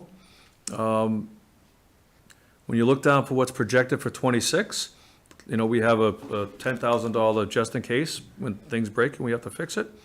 But the known expenses, if you include that 10K, is about 52,000. Add in the insurance cost of 30, that's $82,000.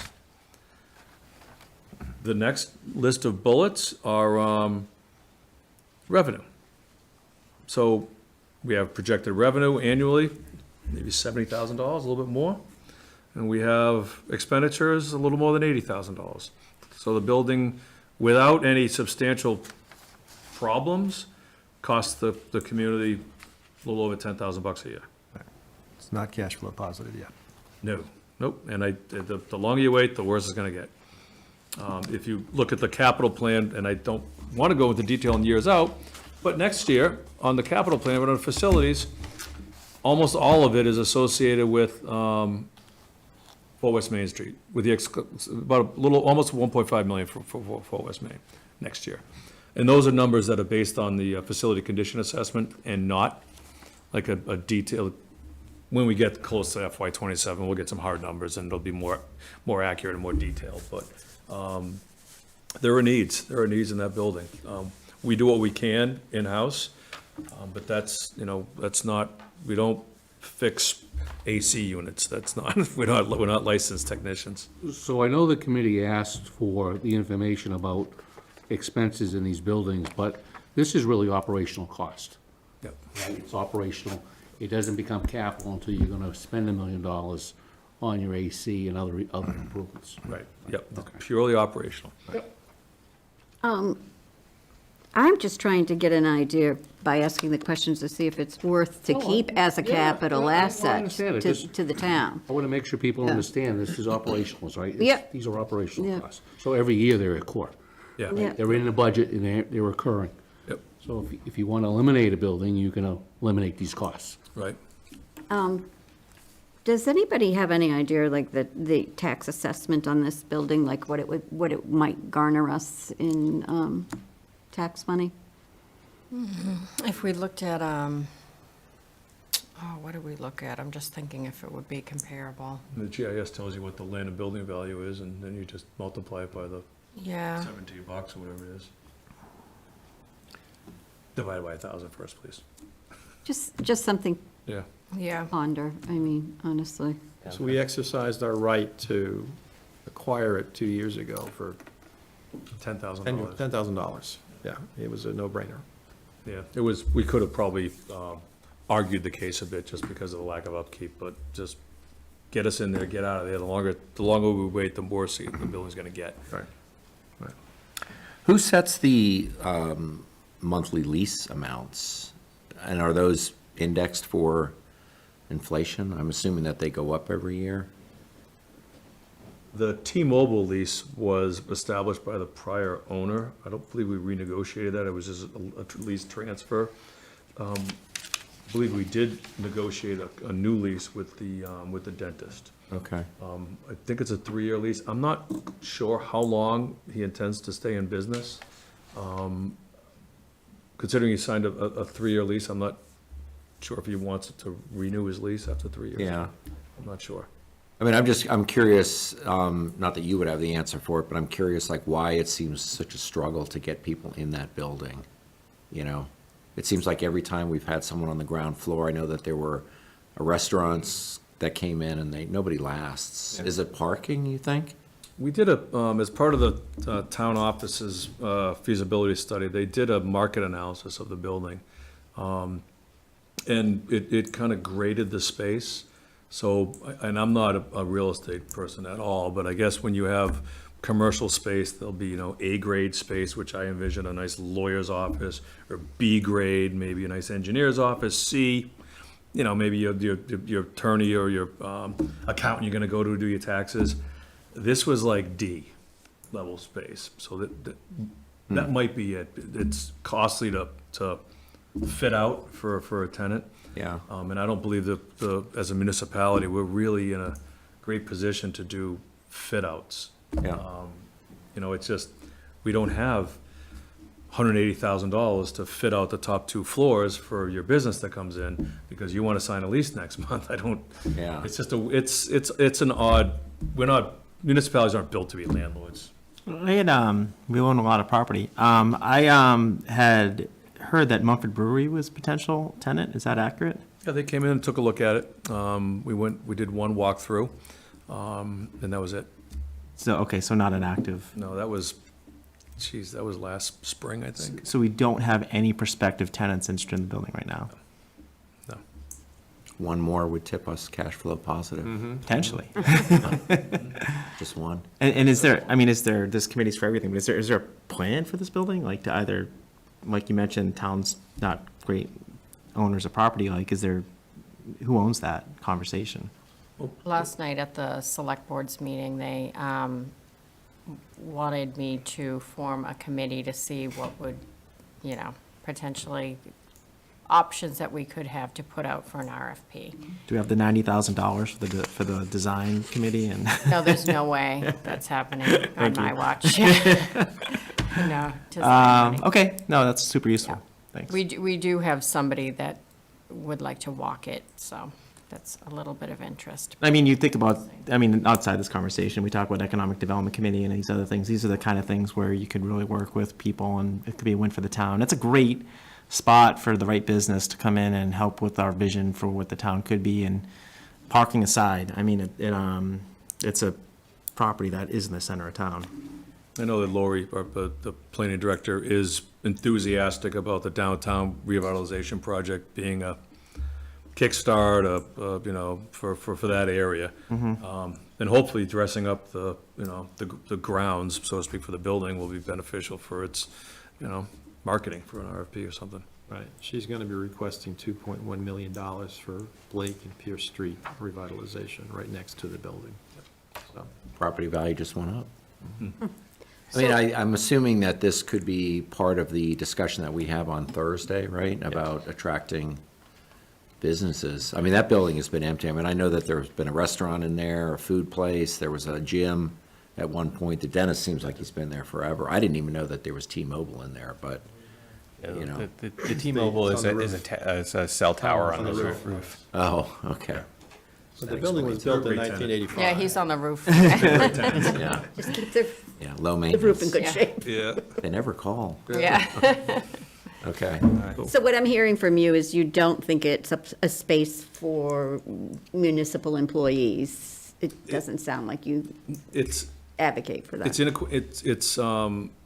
inadequately sized, so we would have to, part of the consideration, if town hall was to go there, was to get rec out, send them to another building, 11 Pierce maybe or something, and take DPW and send us out, maybe to the highway garage with an addition. That was the only way it would fit, but even when you did that and you looked at the flow, it was just not good service. You know, you're all over the place. I mean, the nice thing about schools are the floor plans are really big. You fit a lot on one floor. Grafton was an old school. I live in Grafton. That town hall's just like this, but, you know, it's been renovated. It's just easy to do business there. It's just cumbersome to do business there. And I can't imagine going up and down that elevator so many times, like, just to do what you gotta do. I mean, oh, I wanna pop in and see the town administrator. Well, I'm not gonna take the elevator to the fourth floor just to do that. So you get no visitors. And Scott, there's just the staff. Yeah. Staff flow in and out, Oh, yeah, can you imagine? I know, right? let alone visitors. And Right. Steph, you have numbers of things that need to be done in that building just to be able to For use West other Main? floors? Yes. Yeah, because as I said before, I wanted to introduce rec into the building just to stir some type of interest. And in it, there's a lot of code issues because the building department, as of July 1st, we have to adhere to the new code system, and they're a lot more restrictive than today's codes. So there's some egress issues, there's, even the stairway wells aren't wide enough. There were other HVAC issues, drainage issues, so, yeah, it's costly. One of the odd things about that building is they took a 4-story building and made it 5 stories. So when you're in the gym, the windows are at your feet. And then when you're the floor above, you know, the windows are up at, there's only the skylights. And then the floor below, the windows are up at the ceiling. It's a really odd building. And one of the challenges that Stephanie was alluding to is for code compliance. Once you spend a certain amount of money on a building renovation, you got to bring it up to everything. And we're talking this energy stretch code, every building can be served just by electric. I mean, there's a massive implication if you start tripping certain thresholds. The town hall feasibility study results has what you were asking about. How much is it going to cost? Here's a number to renovate 4 West Main Street so town hall can fit there, with certain departments leaving. It's a big number, and it still doesn't provide a good service to the community. And we looked at, just even, of course, you know, the design cost for rec would be around 45,000, and would rec even be there? We don't know, so. And it's- even tonight, parking, right? Like, imagine the parking burden. Yes. To try to do that just for people that were, yeah. One of the things it's good that you brought it up, John. One of the challenges with that building was that in order to meet the parking load requirement for town hall to be there, 2 of the 3 parking lots there would be used up. You got the one across the street from the fire station, that's municipal parking. You got the one by the 3-War Memorial, Which fire station? 11 Pierce, the current one. Right across the street, there's always the Challenger trailer that's parked there. And then there's the one by 3-War Memorial, and then obviously the one we all know right next to 4 West Main. 2 of those are filled all day with cars. It's just, if you want to do economic development downtown and your parking lot is full of town employees and people paying their taxes, doesn't really work, unfortunately. You know the person that's doing the walkthrough, do you know what they're interested in it for? No, they want to walk through first, and then if they're interested, they want to come in and have a conversation, so. I mean, at these rates, might be a conflict for me, but I'm kind of interested in a walkthrough and see if I can start a business there. I know, right? Yeah, I guess you'll have to go down the hall, welcome, too. yeah, I know, I might have to go in the hall. yeah, Future meeting. Tax incentive. yes, right. I mean, I don't know if it could even be condos, you know?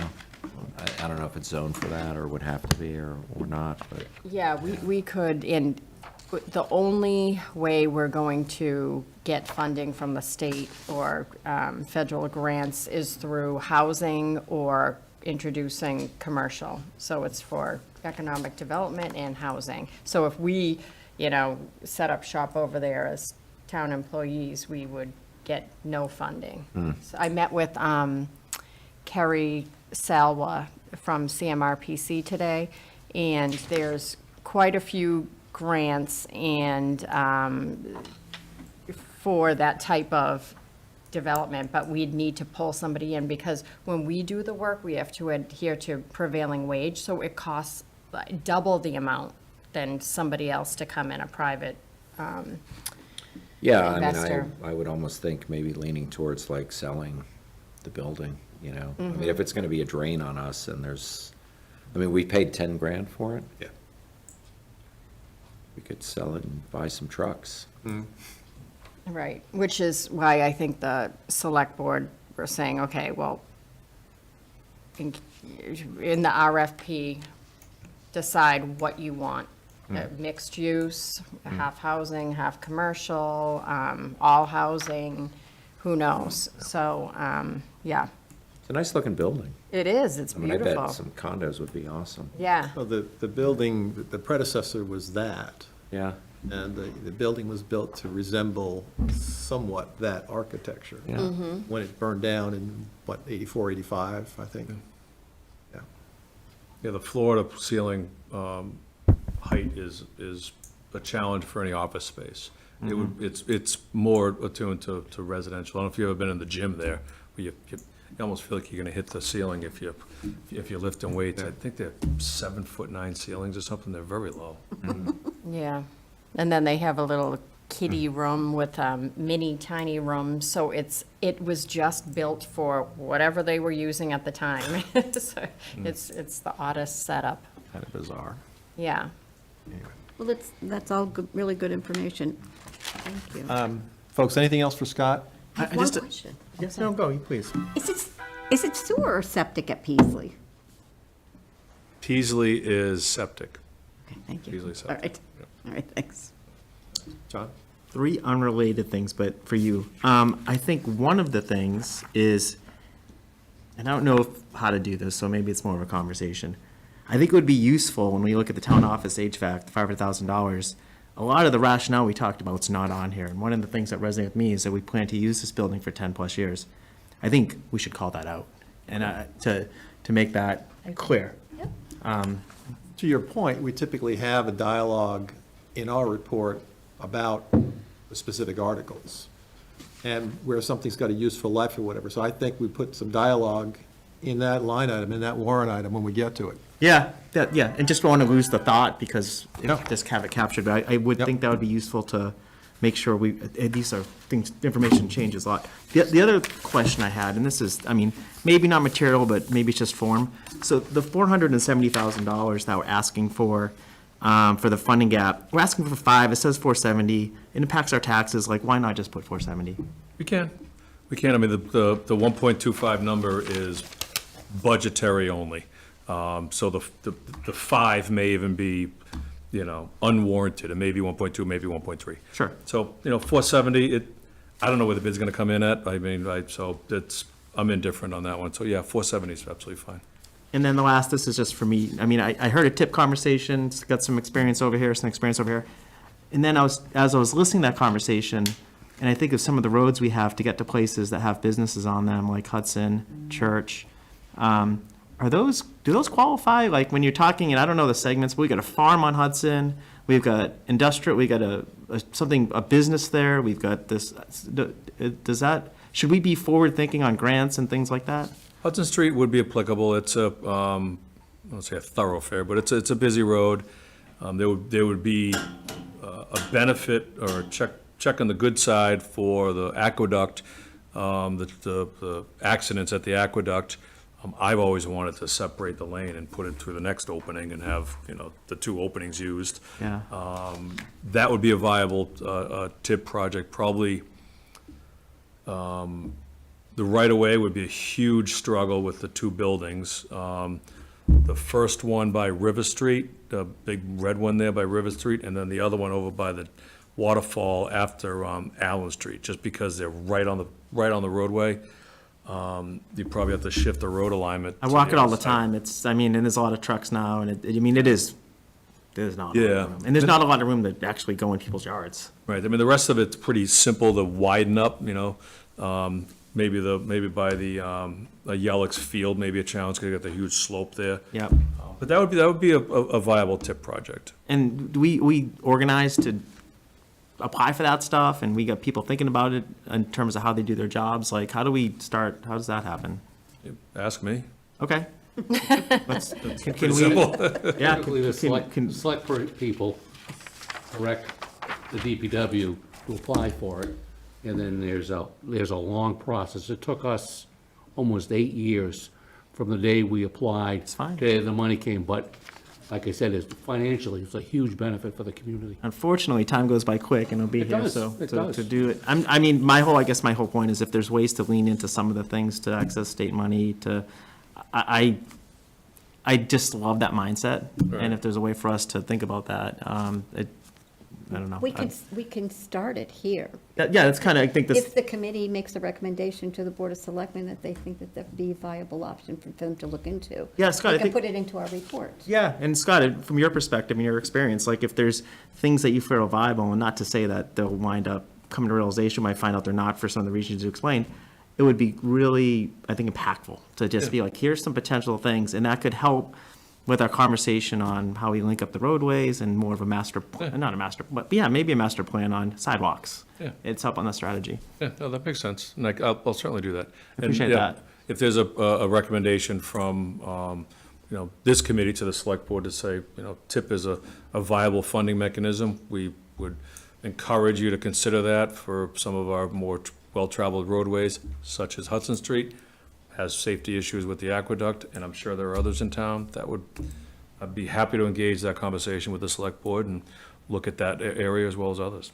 I'll go home and watch the tape and write that down. Yeah. Any other questions for Scott? No? Scott, thank you. Okay. Try to get you out of here at a reasonable time. Thank you very much. I Thank you, appreciate it. Scott. Thanks, Scott. Thanks, Scott. Thanks, Scott. I'll be sure to respond to the requests. Okay. Appreciate it. Enjoy your evening. We have a few more things under other business. In your packet, we did get 2 pages on the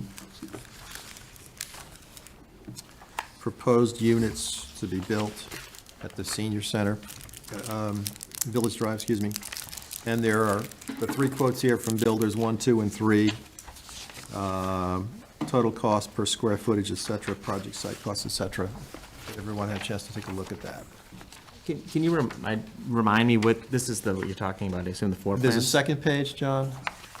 It's about a third of the page. That. And at the senior center, Village Drive. It's Village Drive, behind the library. oh, okay. You're not the senior center. Okay, behind the library. Yes. Okay, yes. so affordable John housing. Campbell and Yeah. and Lori were here. I don't think you were at that meeting. No, I wasn't. And they came in, and the CPC is requesting, I think, $880,000 to match what cost wouldn't be covered by this by Northborough Housing. the Housing Authority. Yeah.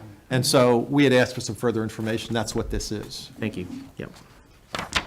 And they certainly didn't name the names of the proposed builders, but this is what the quotes were. And this is it's the existing building behind the library now, and this is for freestanding, or? They would put a new building. It's Yeah. modular. I believe there's going to be 8 units, affordable housing. Several of them are going to be for veterans. And there's space in that development at Village Drive, again, behind the library. To put freestanding buildings behind it? Yeah, and it would be a 2-story building, so 8 units development consisting of 2-story structure. So again, the summation is there, Perfect, thank you. okay? So I don't know if we had any further questions once you had a chance to read this, but this was detail that they provided to us, that we requested. Moving on. Reminder that this Thursday, there's the Joint Economic Development Meeting at the library.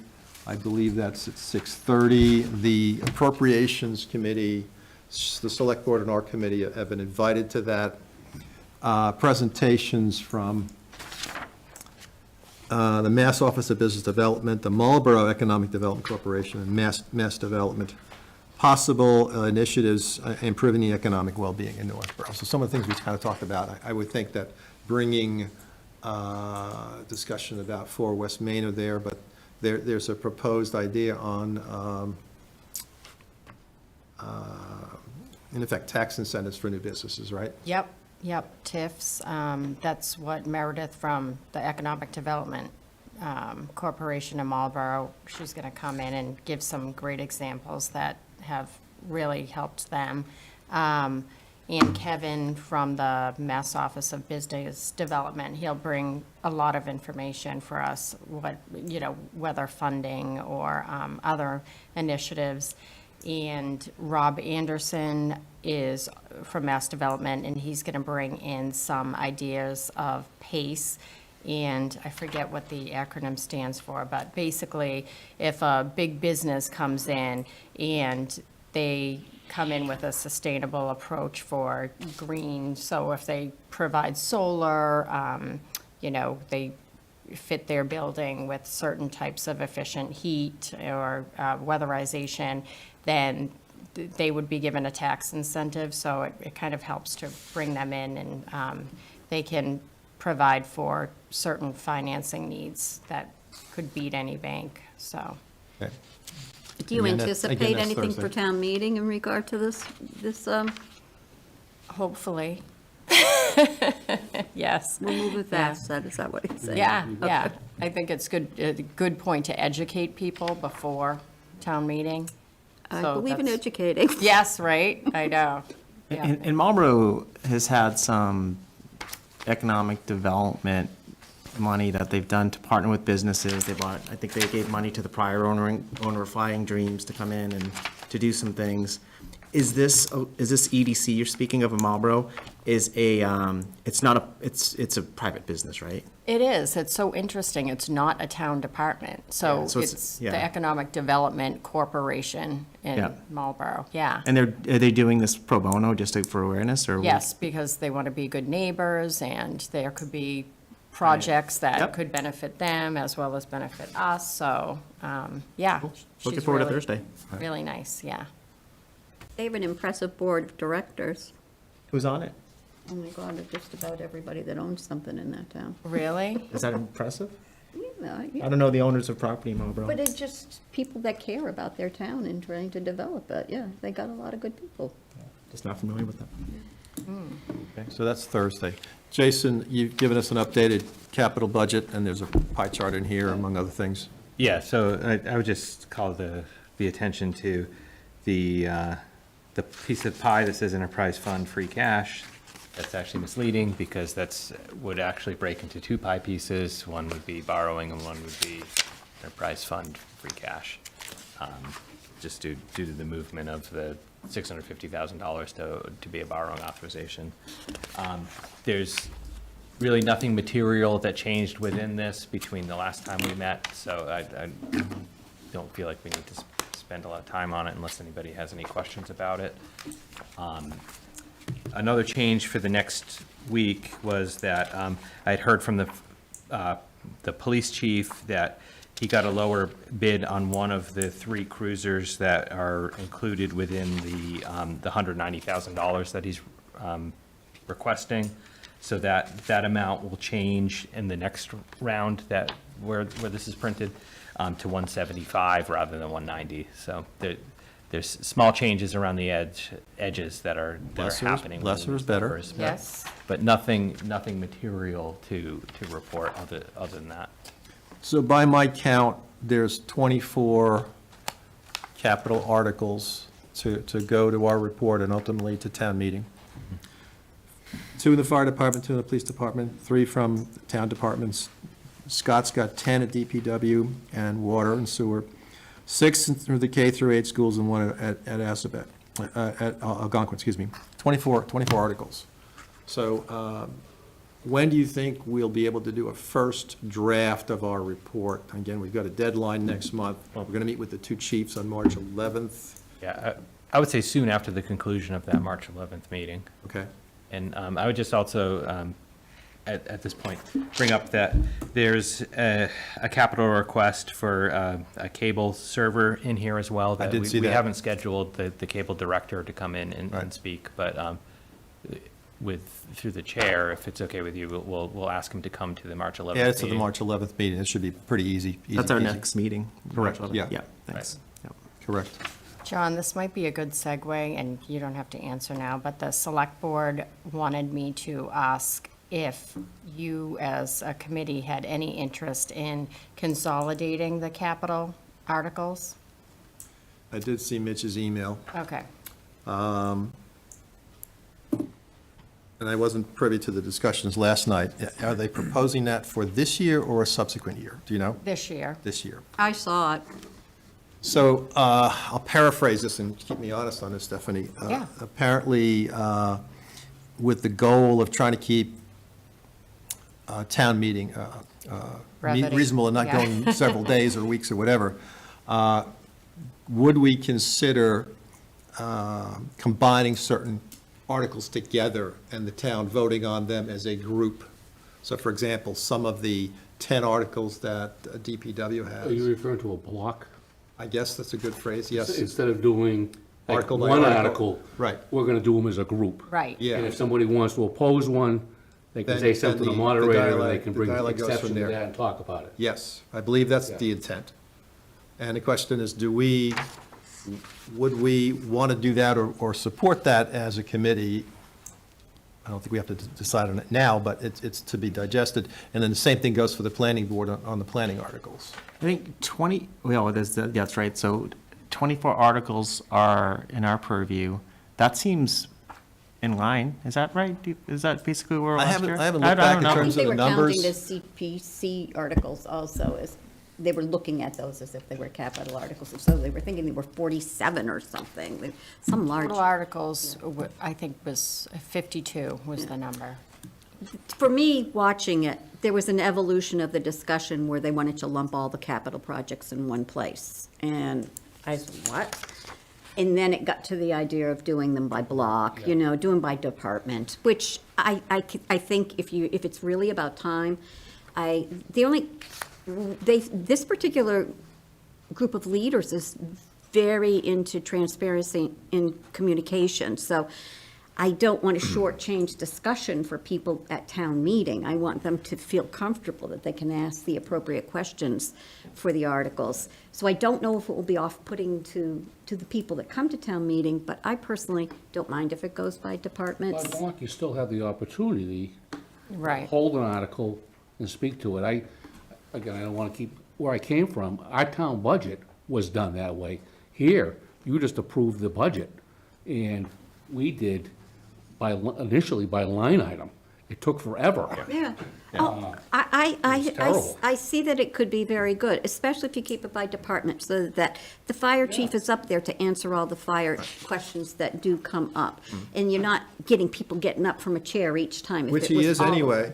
Historically, he's doing that anyway, but yeah. No, but I'm saying, when they wanted to just have all of these, just all put in at one, and we just voted on all the capital, it made no sense to me. No, But no. if we can break it out, and we are very clear with the citizens that there's a change been made, but you still are able to discuss and ask questions. Because there's in effect six. There's 6 blocks. If that were to happen, and let's just hypothetically say the trucks, right, all the DPW trucks go in one voting block, and if someone was against one of the trucks, then what happens? So Do that- all, raise your ci- hand. And- It's not one article. It is, you're taking the 6 articles and saying, we're going to vote on all 6 articles. And the moderator would bring that up, Okay. and they would say, if anybody has opposed to one of the articles, when I list the article number, you say hold. So if somebody holds one article, you vote on the 5, Got and it. then you Okay. discuss The the other one one. that's been held. all right, that makes sense. The moderator really needs to run this well, and that's his role. Okay. But it can be very time-saving. I feel that a lot of people are intimidated at town meeting. I find it's a very intimidating meeting for a lot of people. I don't know if you felt the same vibe, but I get nervous about people not feeling confident of being able to speak, and that town meeting has varying ebbs and flows of intimidation to it. So I worry about that. I don't know if the word's intimidation, it's participation. You've got, what's been the turnout at town meeting? We've got numbers somewhere, but it's been several hundred people. I mean, the most we had was, I think recently, was obviously the fire station project, but it's been a couple of hundred people out of how many voters in town? 9,000? Yep, so. It's a small representation, that's number one. Yep. You've got some people that come out most years, you've got some new people to town that haven't had the experience of a town meeting before in terms of what is this, what goes on here, so some of it's curiosity. I get nervous when going up to that mic and you got the moderator there and you're viewed by that's a nerve-wracking thing, and I do public speaking quite a bit. So if I feel that way, and I've talked to others that feel that way, I get nervous about making this change and it being an unintended consequence, and we've already made the investment in the handhelds to make things quicker and more efficient. And I would be curious to know, have other towns gone this route? Like, is like our towns that we consider our peers, and just be smarter on it, because the why doesn't seem super compelling to me on its, but I'm not saying I'm completely against it. These are just questions I have. I think in some prior years, I remember town meetings, the front part of the articles, things have been bunched together. And the moderator presents it that way. And I forget specifically what they were before you get to the capital articles. Yeah, John, during the era of COVID, we were trying to make the town meeting work as efficiently as possible. And there were some of the more boring articles in the capital articles that were combined together in what's called a consent calendar or consent agenda. I think we called it a consent agenda here, where the moderator explained that articles 2, 3, 4, and 7 are going to be combined for the purposes of passing them at once, because they're typically housekeeping articles that didn't have any historic debate or discussion, but. Yeah, so there's some precedence kind of for the concept.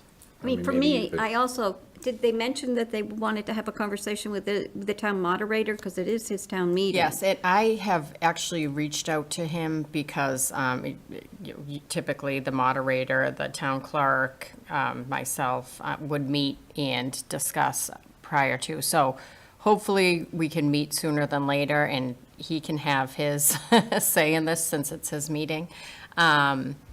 But I'm from Holden, and Holden did the same thing. So we had a one-night meeting, and so would take general government, would take capital, and of course, people had, if there was something like an outlying, like, let's just say a tower truck for the fire department, that's like $2 million plus.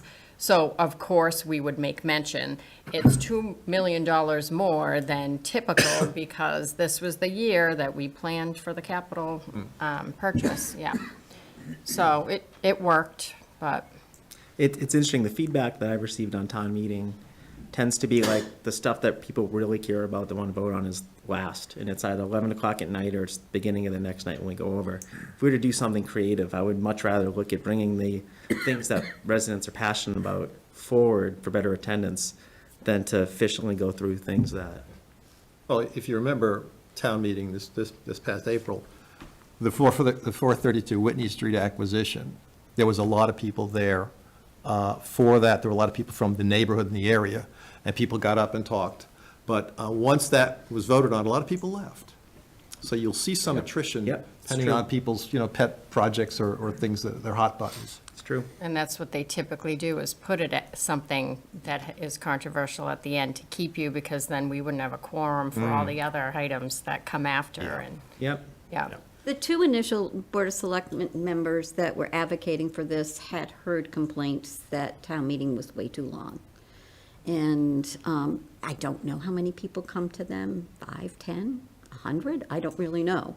But even 10 people's a lot when you only get 100 people to a town meeting, so I suppose every 10 matters. We had I quite a think it number is- of warrant articles last April, and we went 2.5 nights or whatever. It was long. Yeah, that's a lot. I think they said it was 3 nights. It was 3 3 nights, nights, yeah. yeah.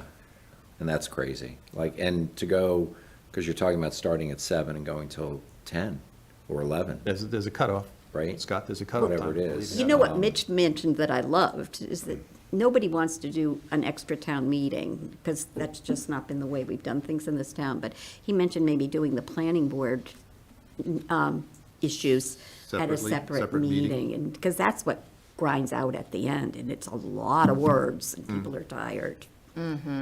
Yeah, that's an idea. Yeah. I mean, I would be supportive and in favor of anything that sort of targets us to one night. So as the opposed idea to- of blocking these together Yeah, I mean, I think. Anybody opposed to the idea? I mean, I'm sensitive to what John's talking about, but I think maybe there's a way to do the, what you refer to as the boring items.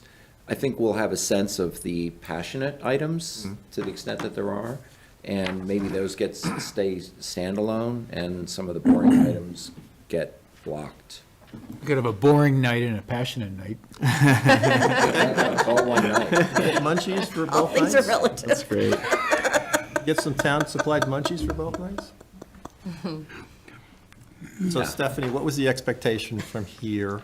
Just to get your On that idea. feedback, and, yeah, just to get everybody's feedback, because we would have to, my office would have to start working on it now. Right. And, yeah, I could give, we could work together. I could give even Holden's model, and we could Yeah, use I've worked with it.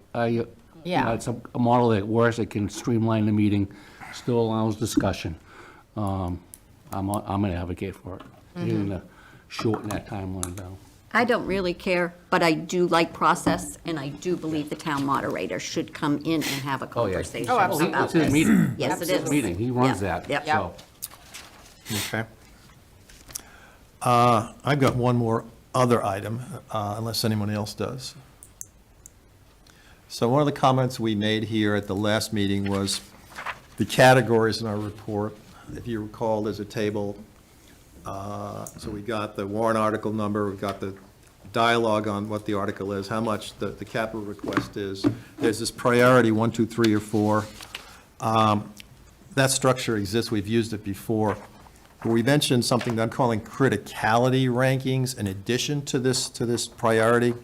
So I'm suggesting for your consideration, we add 4 criticality rankings to what our report structure would wind up to be. Number 1 is high.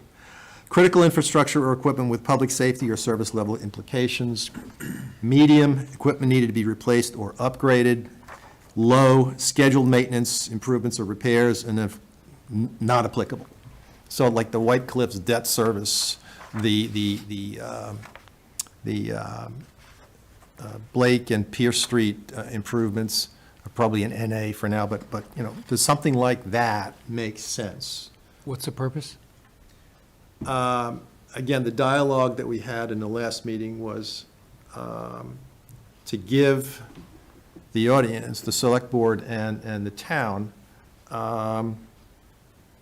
more color and direction on where free cash or the reserves or debt would be used in terms of the criticality of the project. It would give a little more weight to the way it's presented, I think is the short answer, Rob.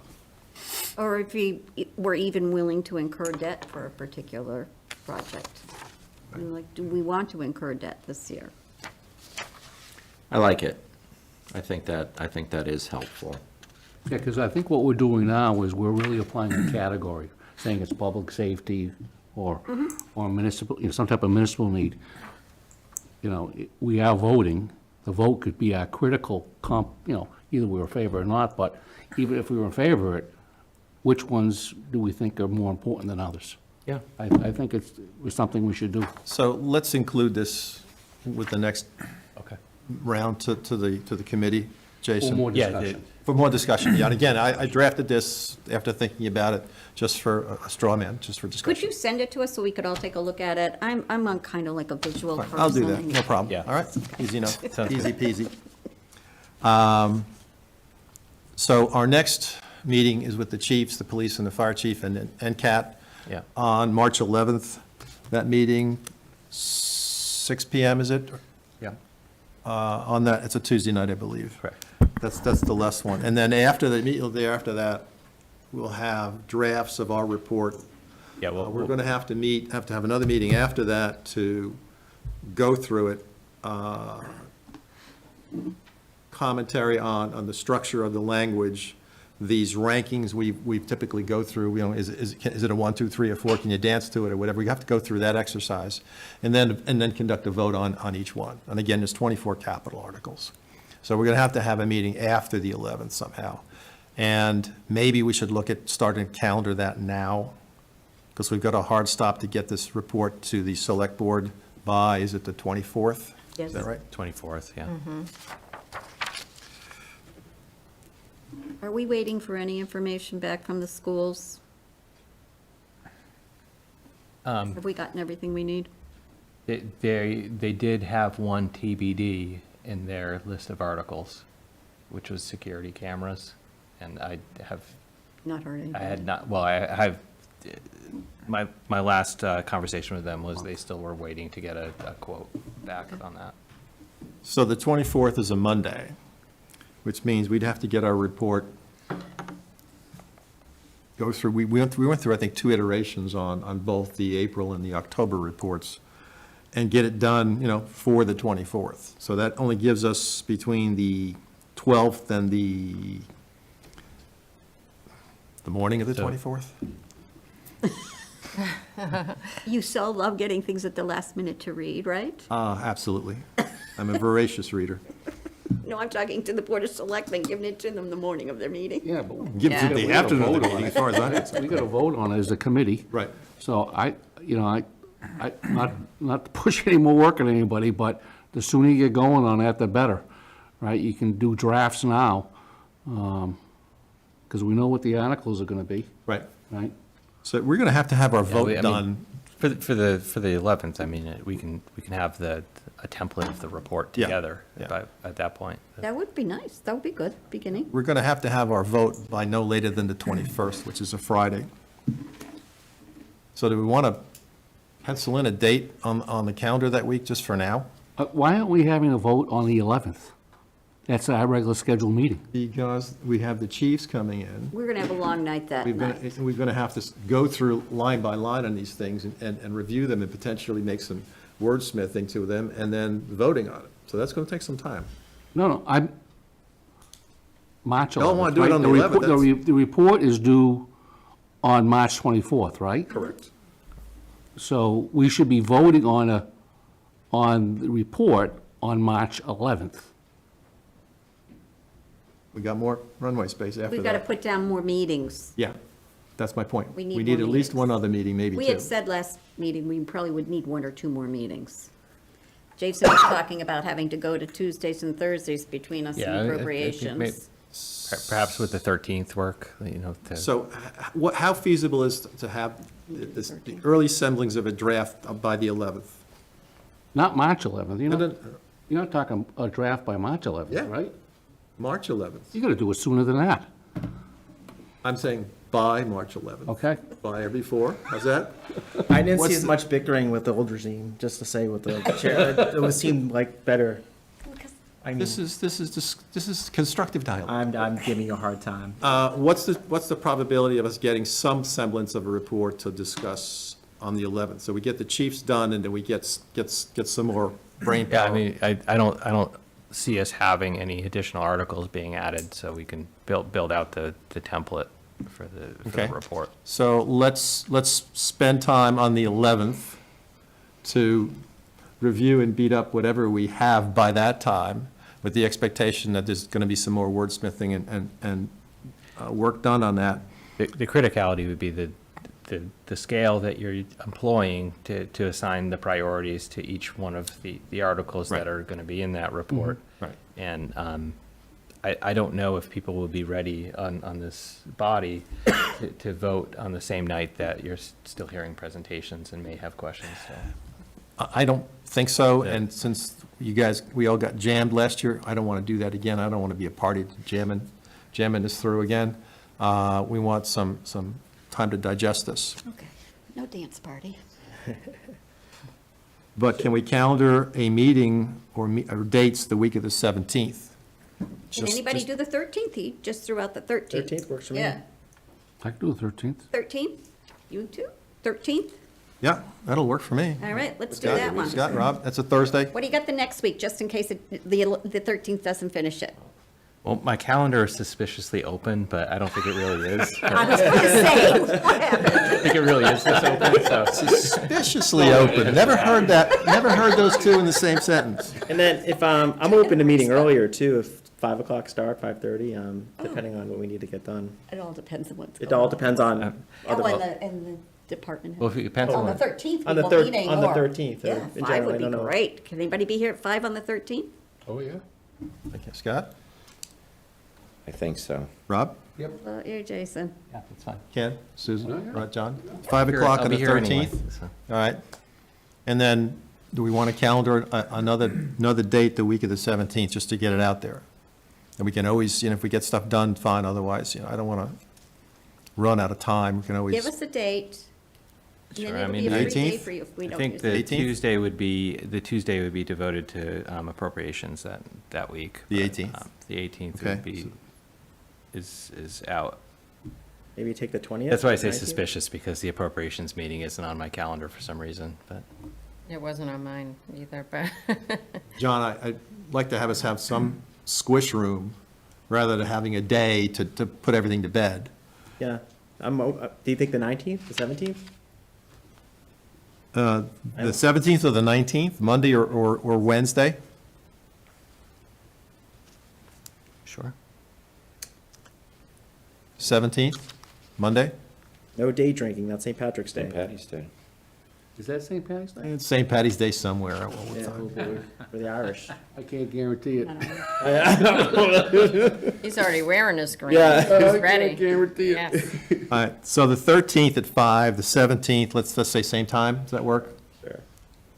So we got enough time to get things done. What was the second date, John? March 17th, the Monday, Oh, the 17th. Okay. and March 13th, the Thursday. Good to go. Is that okay? Yeah. Okay. Any other business, folks? You have to ask if there's any public comments. I thought you had to do it at the end, too, no? Or we only do one? Okay, good. There's no one on the screen and there's no one in the room unless, Chairman, I make a motion to adjourn the meeting at 8:11. excuse me, question in the back? Scott Rogers has a hand up. Oh, there he is. Oh, Is there a hand up? Yep. On mute. Thank you, Julianne. thank you. Here, let me. It's not green. You kept saying the sign would be It's green. up there. It's up above. Yeah, there you go. I was looking at the wrong. Scott Rogers? Ah, here he is. Hi, folks. Scott, good Rogers, evening. 26 Tomahawk Drive, Chair of the Appropriations Committee. We were targeting March 13th to also hold an appropriations meeting, so we might have a conflict.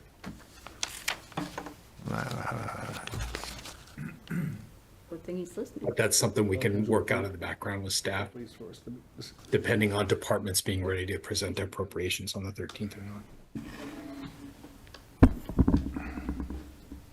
Jason, since you're And the then Jason, we do have the common, 18th. since you're the common thread between both of them, what are your thoughts?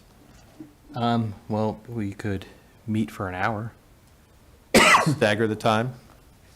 Yeah. Okay. Because at that point, it'll only be really the report, right? We just, We're doing votes It's- on the it's- 13th and starting to Well, finish. we're gonna hammer things out. We want to vote all at once when we got something together, or vote in pieces. Jason, what do you have other than the 13th? Anybody come at 4? On the At some 13th? point, I have an obligation to my family, my work. 5 I can do. I was trying to push it. Or the 12th, maybe? We could do the 12th, which is a Wednesday. I can, Did you say yes? can't. yes.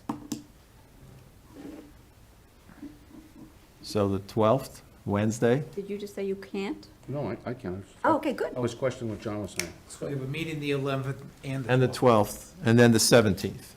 Those are the dates. 5 o'clock on the 12th, work for everybody? John, Susan, everybody? Yep, okay. Phew. Just have to plug in a reminder to post the meeting. All right, Is the 11th, what time's the 11th at? 5? same as this, Okay, John. cool. Just want Yeah. to make sure I have And that that's right. with the chiefs. Yep, perfect. Okay. And then the 12th is at 5, and the 17th is at 5. Correct. Perfect, thank you. All right. Good. All right, anything else? Did Julianne want to speak or not? I can't see her. I'm glad she pointed out, Yeah. Scott, I didn't happen to notice that, but that was good. But I presume her absence means she has nothing else to contribute tonight. Okay. Oh, we learned something. It's not that hand being raised on the underneath, right? It was, Up above, yep. that never changed color. Yeah. Whatever. Yeah, it shows up on the attendees list, but not, the bottom would be, if you went over there to I was use given a it. task, and I was focused on that hand. That's all I was looking at. Move to adjourn the meeting. Second. All those in favor? Aye. Aye. Meeting is adjourned at 8:14 PM. Thank you all.